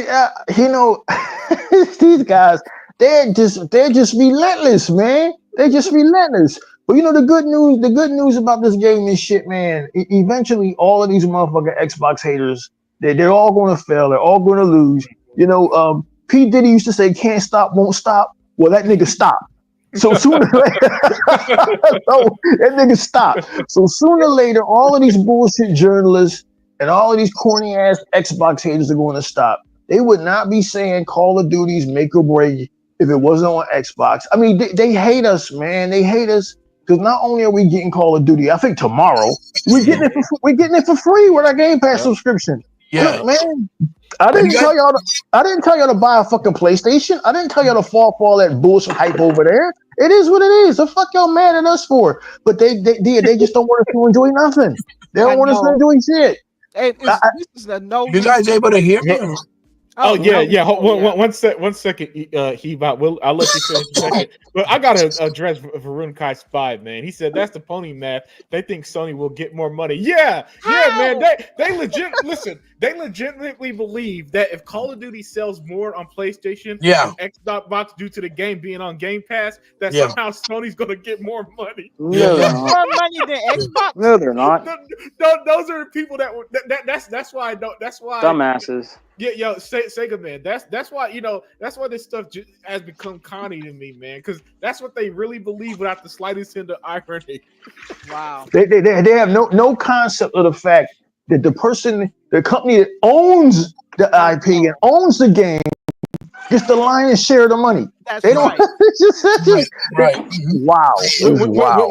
When they say that Xbox gets 70 to 80%, they think it's the other way around for some reason. that Sony's getting 80% or some shit, man. It's hilarious. I think we like every time we deal with these pony narratives, we just step right on into the insane asylum because this doesn't make any sense anymore. This is why I wish. This is why I'm being honest with you. I'm with Sega forever. I wish Xbox had just took Call of Duty off of. Hopefully, I hope that Microsoft comes to their senses. Just hear me out. I know it's all about making money, right? With whoever runs fucking Xbox now, because it don't sound like it's Phil. Yeah, but see, if I was in charge, I would have just took Call of Duty to fuck off of PlayStation. Like, this is y'all last year having it. Because I would tell that FCC regulator when she shows her dumb face again, well, look at them. Their money hat in Wukong. They tried the money hat Black Desert. So how can you not regulate them? So we book Call of Duty. Call of Duty belongs to us. We put it wherever the fuck we want, and that's the end of it. See, plus they saved the studio. They're the ones who paid the funding for the game. Absolutely. Yep. Dana understands that she did not care. She doesn't like Microsoft being big, and her agenda was never the gaming industry. It's Microsoft. That's who her target is. She wants to break it up. And she's trying to make a name for herself. That's right. It was never about gaming because she never addressed all the real issues that we have in gaming. To make it fair for the consumer, she never addressed anything. I mean, one of the issues is what we were just talking about with the digital versus physical. Right. Because if people pay money for that and the license is yours, you should not be able to take it away. Look how Sony just got, I think it was an $8 billion lawsuit overseas because of all those games that were taken away and movies from the fucking consumers. It was $8 billion worth of movies and games that they took away from them. Right? And they just stripped it off. Like, you can't do it. That's why the last point I was trying to say was what they should do, or another option they can do is if games are going to have two components, right? Which is the campaign story mode and the online. Make the online mode where you buy it online digitally and make the campaign mode where you can buy it physical and charge cheaper. And that way, both sides are protected and nobody has to worry about shit. You see what I'm saying? Because it makes no logical sense to put a campaign tied to the internet. Why? Yeah. You don't need the internet to play it. Plus, if people don't, let's say your internet goes down, you don't have money for the next 2-3 months because of how bad the economy may be, or you can't afford it, you lost your job, or you don't have the same income coming in because you got sick, whatever. Which is kind of the situation I'm in right now, right? Well, you can't afford to continue to pay for your internet or for Xbox Live or Game Pass, whatever. And yet you have these games on digitally, and you can't go into them because you couldn't access the internet because all these games need either an update or they need a sign-in code so that you can read and then you can get into the game. And you can't even play them. Or if your account gets corrupted, you got to start from scratch because even if you put your information, you got to change your account, like the name that you have, right? Your gamer tag. It will not let you access anything you bought because it's going to restart and it's going to look at it. It's going to identify the account with your information like a brand new account. It's not going to look at it as an old account with all the old stuff and the history in that account. So if it gets corrupted, you're fucked. If you have your games downloaded on your hard drive and your hard drive gets corrupted, you're fucked. I just lost 2 hard drives last week. They both got messed up on me and I don't know how. It was the Gears of War 5 that was white. That shit got messed up on me. And the Seagate one that I have for Target, I can't do no video captures on them, nothing. Because there was a bug on the video capture and it fucked it up. and both of them burnt out. And I had games on there, and I got to re-download everything because they got ruined and corrupted. And I paid over $100 for both of them. So that's just money down the toilet, regardless. You see. So again, there's a lot of different layers of the situation, but you have to keep the industry with the options where you can do both digitally and physical, so that both sides. Because even if it's 9%, if there's 40 million Xboxes out there sold, right? Xbox Series X, 9 million is like 4 million people or 3 million people, 9%. Yep. You see what I'm saying? That's still 4 or 3 million people that buy physical. That's not a little bit of people. That's a lot. So you're going to alienate them and force them to do something? No, what's going to happen is you're going to lose them to someone else, or they'll just stop buying in gaming in general. So that's not smart business. So I don't think Microsoft is that dumb or naive. Yeah. Regardless, So yeah, that's my thought.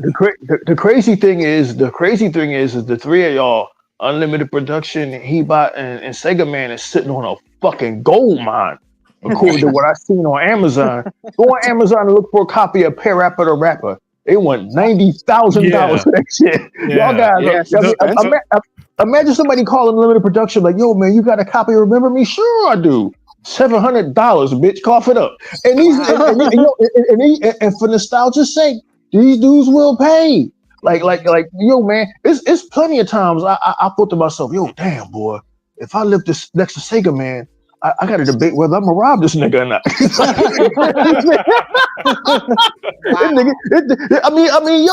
that boy's sitting on thousands of dollars, boo. You have no idea. That motherfucker got a ColecoVision. That motherfucker, Sega Man got consoles that you ain't never even heard of. Yeah, man.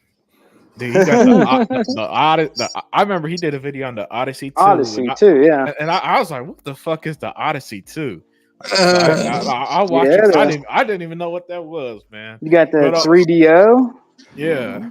You got the 3DO, Sega Man? Yeah.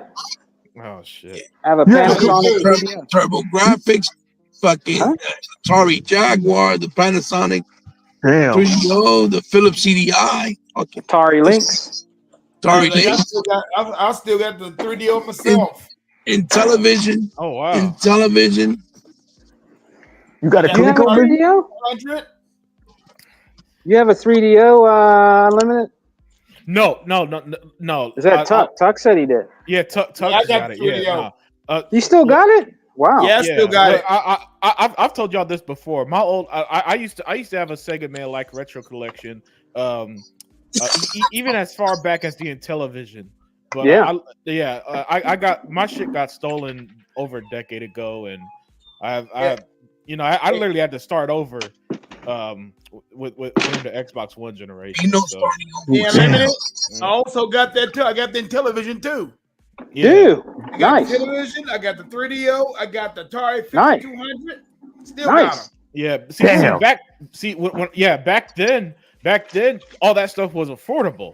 So it was super easy. Yes, it was super easy to find a lot of them for like, I kid you not, I found them for like, hey man, because people, they didn't want the old shit for the longest. They did not want old stuff, and so when I was super young, and collecting all the old consoles, I'm literally getting them tucked for like $5-10 because they didn't want them. And when I say, I mean like the box, the console with all the games, because that's how people saw it. But the retro market kind of blew up over the last few years, especially during COVID. During COVID. It went. Unlimited. Pardon my French, but the 3DO. Oh, it was like $600 back then. That was expensive at the time, but it didn't sell well. It didn't sell well. So what happened? So what happened when but by the time I was old enough to start collecting and stuff, people did not want the old games. They're all about at the time the 360, PS3, and Wii. Yeah, when they liquidated the 3DO, you could probably get one for like $20. Yeah. Yeah. You know what I mean? Because it didn't sell well. But now, so at the time, even Sega Saturn stuff, which is disgustingly expensive now. What? Yeah, I have like yeah. I have two Sega Saturns. Look, Sega man. Other than Panzer Dragoon Saga, which was always expensive. I don't have that one. Yeah. Other than that game, getting Sega Saturn games used to be easy to find and cheap as shit. Yeah, the Sega Saturn games, and they got liquidated. You used to find you'd be able to find it in KB Toy Works for like $2. Oh yeah. So and then when all that and there's this hurricane that hit Houston back in 2008 that also fucked up a lot of my stuff. So those two events, getting robbed and then a hurricane that same year, I lost my that's how I lost my original collection back then. Unlimited, you put you to the choir. You put you to the choir. I don't know how Sega Man and Heot and I don't know how them niggas do it, man. Because over here at my house, it's the fittest of the survival, man. I had a 360, but my plumber was like, "Yo, man, it's gonna cost like $200 to fix this toilet." Like, yo, come here, let me talk to you. I had that motherfucker in my free. I had him, the 360 bet, and he took it and he was out. And I didn't think nothing of it till years later. Like, God damn, I had games on that bitch. I ain't never gonna be able to fucking play again. Yeah. Like, man, these guys, Sega Man collecting consoles and games like he ain't got no wife, no kids, no house, no bills. How the fuck do you do that shit? Yeah, well, he probably had them before he met his wife. That's probably I did. I had them. I had them for back in the. I had the Sega Genesis stuff back in the 90s. Yeah, see, there you go. Yeah, everywhere I moved, I had those. Those vegetable crates you get at the grocery store. Yeah. Everywhere I moved, I just would always pack them up, and they would go wherever I moved, apartments or whatever. So I've had that stuff since the 90s, man. Damn. Yeah. Yo, so early 90s. Yeah, man. That's why E-Rock. Sometimes I'd be jealous when I see him and Heot's collections because like shit, I know what I lost. You know what I'm saying? I wish I still had them Sega Genesis Saturn games, especially how expensive they are now. Yeah, they're expensive, man. Yo, and you got games like Marvel superheroes that are that's very expensive. Yeah, that are yo, I don't even want to tell E-Rock how much Marvel superheroes on the Saturn cost. He might rob you. It's probably ridiculous. It's probably ridiculous. Those were good games, you know. And then the console prices on Amazon don't make no sense. $190 for a PS1, fucking $210 for an Xbox 360. I'm like, oh y'all, huh? This shit didn't cost that much when it came the fuck out. Yeah. What the fuck are y'all thinking about? Yeah. The retro market it got disgusting now, man. But with that said, guys, we're gonna. Oh yeah, let me give my thoughts and then we'll wrap it up. Because we're super long into this show this week. My thoughts on everything. I'm pro ownership. I've always been a pro ownership type of guy in the same way that I'm pro employee in the sense that I want, if you work for I want you to get yours, man. Get your money, get your career built up, whatever the case. That's how I feel about ownership. If you spend your money on something, then it's yours. And so that's why E-Rock, it's hard, even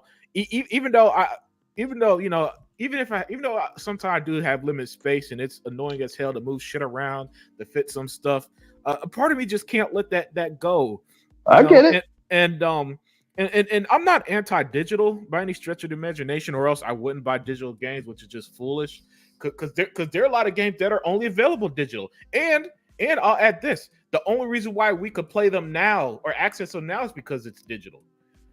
So digital have its perks. The emulation market.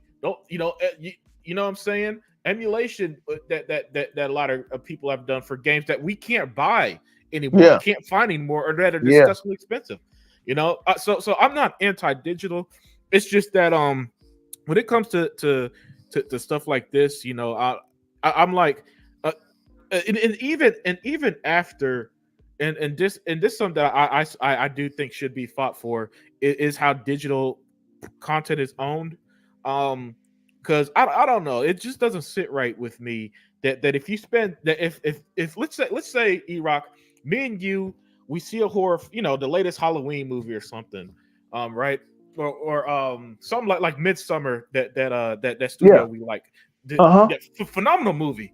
So that's why I used them as example. And I bought the DVD for $20. You bought it for $20 on the Xbox store. But let's say something happens, right? And Xbox loses the rights to A24 movies, and you lose it. Yeah, that's bullshit to me. You're right. And so to me, when it comes to digital content, it should not be this whole licensing shit, right? It should just be, well, you paid money to own it somehow digitally, and it can't be removed from you. And there should be no type of software that exists that removes hardware.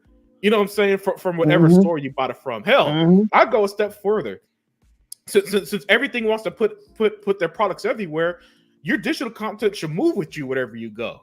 I do agree with that. Yes. This is something I kind of talked to Adea because I upgraded my PC recently, Erock, so I could do some PC gaming.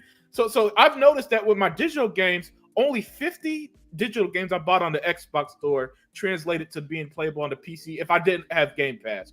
And I'm like, well, I own more than that. So the Xbox going to be all this play anywhere stuff. Then every digital game, because then it's not really play anywhere.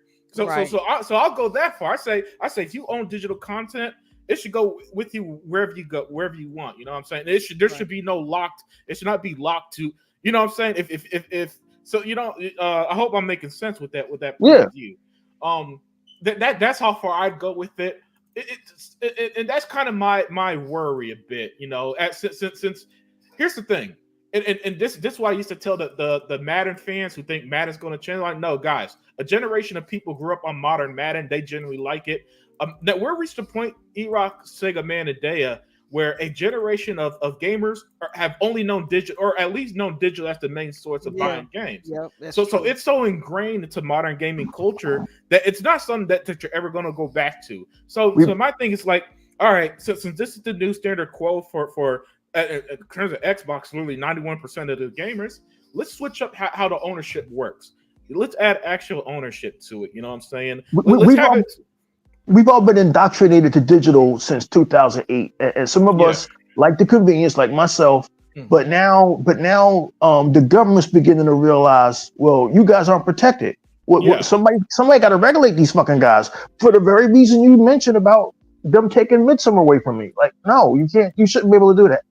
Yeah, exactly, man. And so that's kind of the angle I want to approach it. Is that since this is the new standard, and I'm not the type to try to change anyone's mind, because I get it.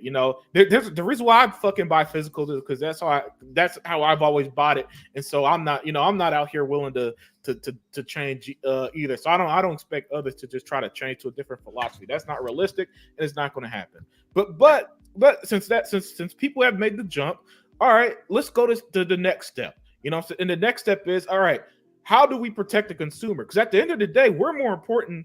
To me, in my eyes, we're more important as consumers than the fucking company. Like, I love Xbox, but if Xbox could do some shit and it'd be like, man, fuck Xbox. You know what I'm saying? Because it's happened. That's how people don't like WB anymore, don't like Disney anymore, right? Right. Because they done so on that company. The person who was a Star Wars fan for all his life probably didn't like this new shit and like, oh fuck this, and moved on. All it would take is new management to come in that don't believe in Xbox's core values. That's true. And no offense on them, an accountant which took over fucking Warner Brothers, and we're all fucked. Exactly. And so now because of what happened at Warner Brothers and because of what's happening with digital, and nobody has praised digital more than me. But now I would tell everybody, and look, man, I own thousands of movies. I own thousands of games digitally. I would tell everybody, buyer beware. I know that's fucked up, right? Like, damn, Erock, you all on board with this? What happened? I'm still all on board with it. I'm just saying the government needs to regulate this shit. If y'all going to go all digital, you got to regulate this shit, man, or something, or do like Spotify does. And Spotify says, look, man, give us $9 a month, and you just borrowing these songs. Yeah. You tell me I'm just borrowing Call of Duty to fucking tomorrow? You telling me I'm just borrowing fucking Ravenlock? But I gave you $50 to borrow it. Mhm. Like you know. So now after 7 years of buying digital, I'm trying to make sense of my decision. You understand what I'm saying? Yeah. That's Or why I'm check at out what I do. 2024. Or What was check that out segment? what I do. Like if I have a song and I don't want a whole album, I'll go to Amazon. I'll buy that one song. Okay, download it into my computer, then I can burn it onto a CD. That's smart. So Yeah. it's always in my computer. So let's say I buy a whole album of Tupac, Apocalypse Now, Tupacalypse Yeah. Now. I can take that whole album, download it into my computer that I bought off of Amazon, and then just burn it on to a disc, so I'll always have it. Yeah, but here's the thing, and people used to do that, but now realistically, that's not going to happen on. It was that shit called Napster. Yeah, Remember that in Napster.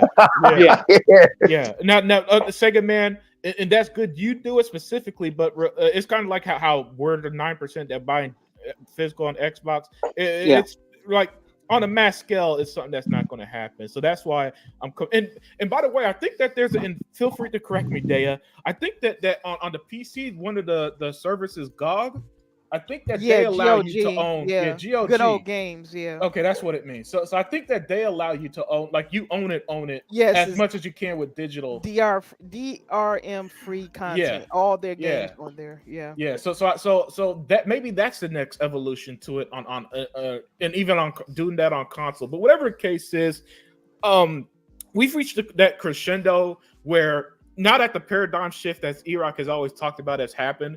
Now everything else, now the changes need to happen with it.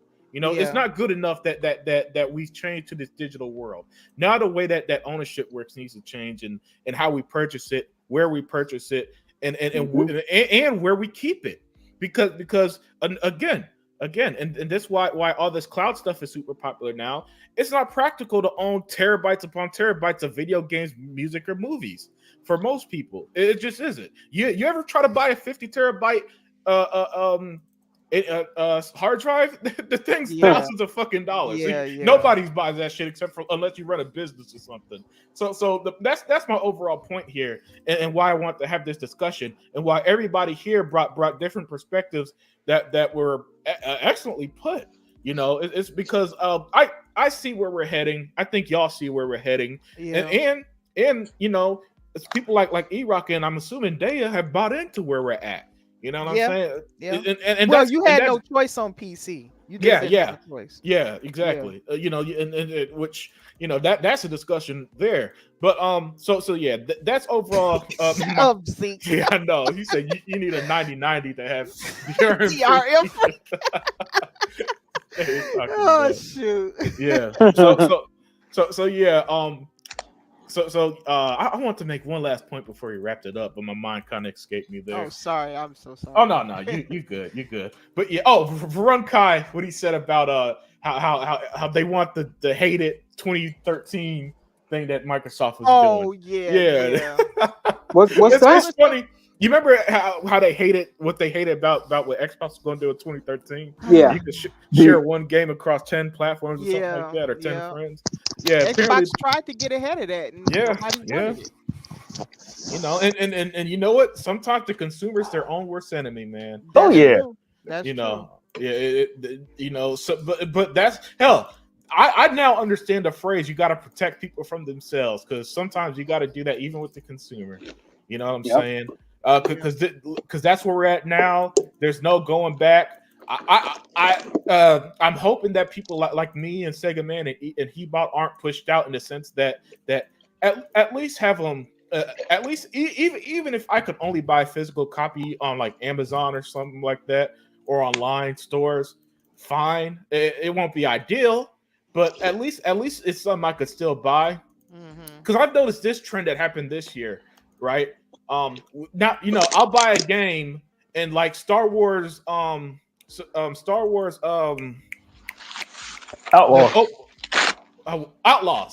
Outlaws, right? It had this feature where if you bought, you could pay the X amount, the Ultimate Edition you played 3 days early. Well, I bought the physical version of that, and you know what happened? It came 4 days late. like 4 days after Wow. the standard version came out. Oh wow. Yeah, so that's how bad it is with physical. Where I feel like as a consumer, I'm not even being respected with my money and my time and stuff like that, right?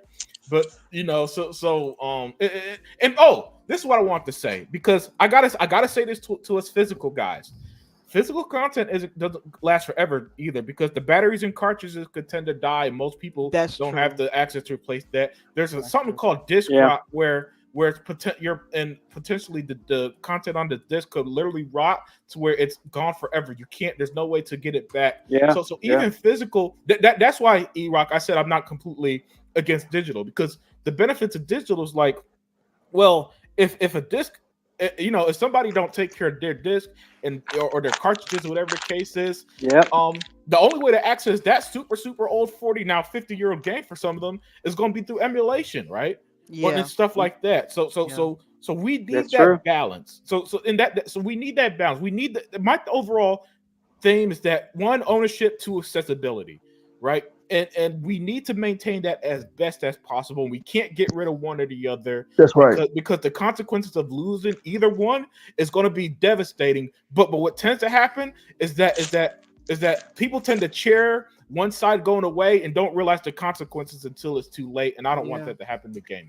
You're right, and I applaud that, because if there was no physical, no one would ever be able to experience Soul Blade, one of the greatest games Namco made, or Tekken 2. They're not coming to digital. Namco is not making a digital collection. Namco is opposed to making money. If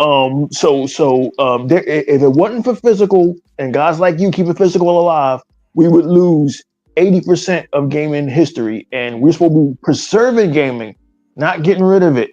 You understand what I'm saying? And for right now, as much as I love digital, as far as game preservation, digital ain't it. It isn't it. It ain't it. Okay, you heard that from me. The only thing that digital does well is this. Since a game like Panzer Dragoon Order is so expensive, reasonably nobody's going to buy it from the few people who own it. It's $9 on the Xbox store. Yeah, exactly. It makes it accessible to people who and that's the balance I'm talking about, because realistically, a lot of the physical, especially the harder they're getting to way too, like someone like, you know, people, you know, I do my collection of videos, right? So I did a collection video of my 360 stuff a few months ago. Someone wants to buy the Transformers games that's delisted now. They want to buy that. Yeah, now I ain't selling that shit because but it's like, I mean, unless the price is good enough. But still, that's kind of where we're at. You know what I'm saying? But with that said, guys, we're gonna wrap it up here. No final thoughts today because this show ran way too long. Right? It's almost 3 fucking hours in. So everybody, we're running against the marathon here. We don't want that. I gotta be real with you, man. I'm tired. You know, I don't know how Sega Forever does it, man, because I'm tired. You know, y'all lightweight. Y'all lightweight. He gets done his introductions at 4 hours and 5 minutes. Yo, E-Rock, I have to bully the guy to end this show. But with that said, everybody enjoy the rest of y'all week. Take it easy. I hope y'all keep enjoying gaming. The rest of the year looks phenomenal, and we are out. Bye. PS5 sucks.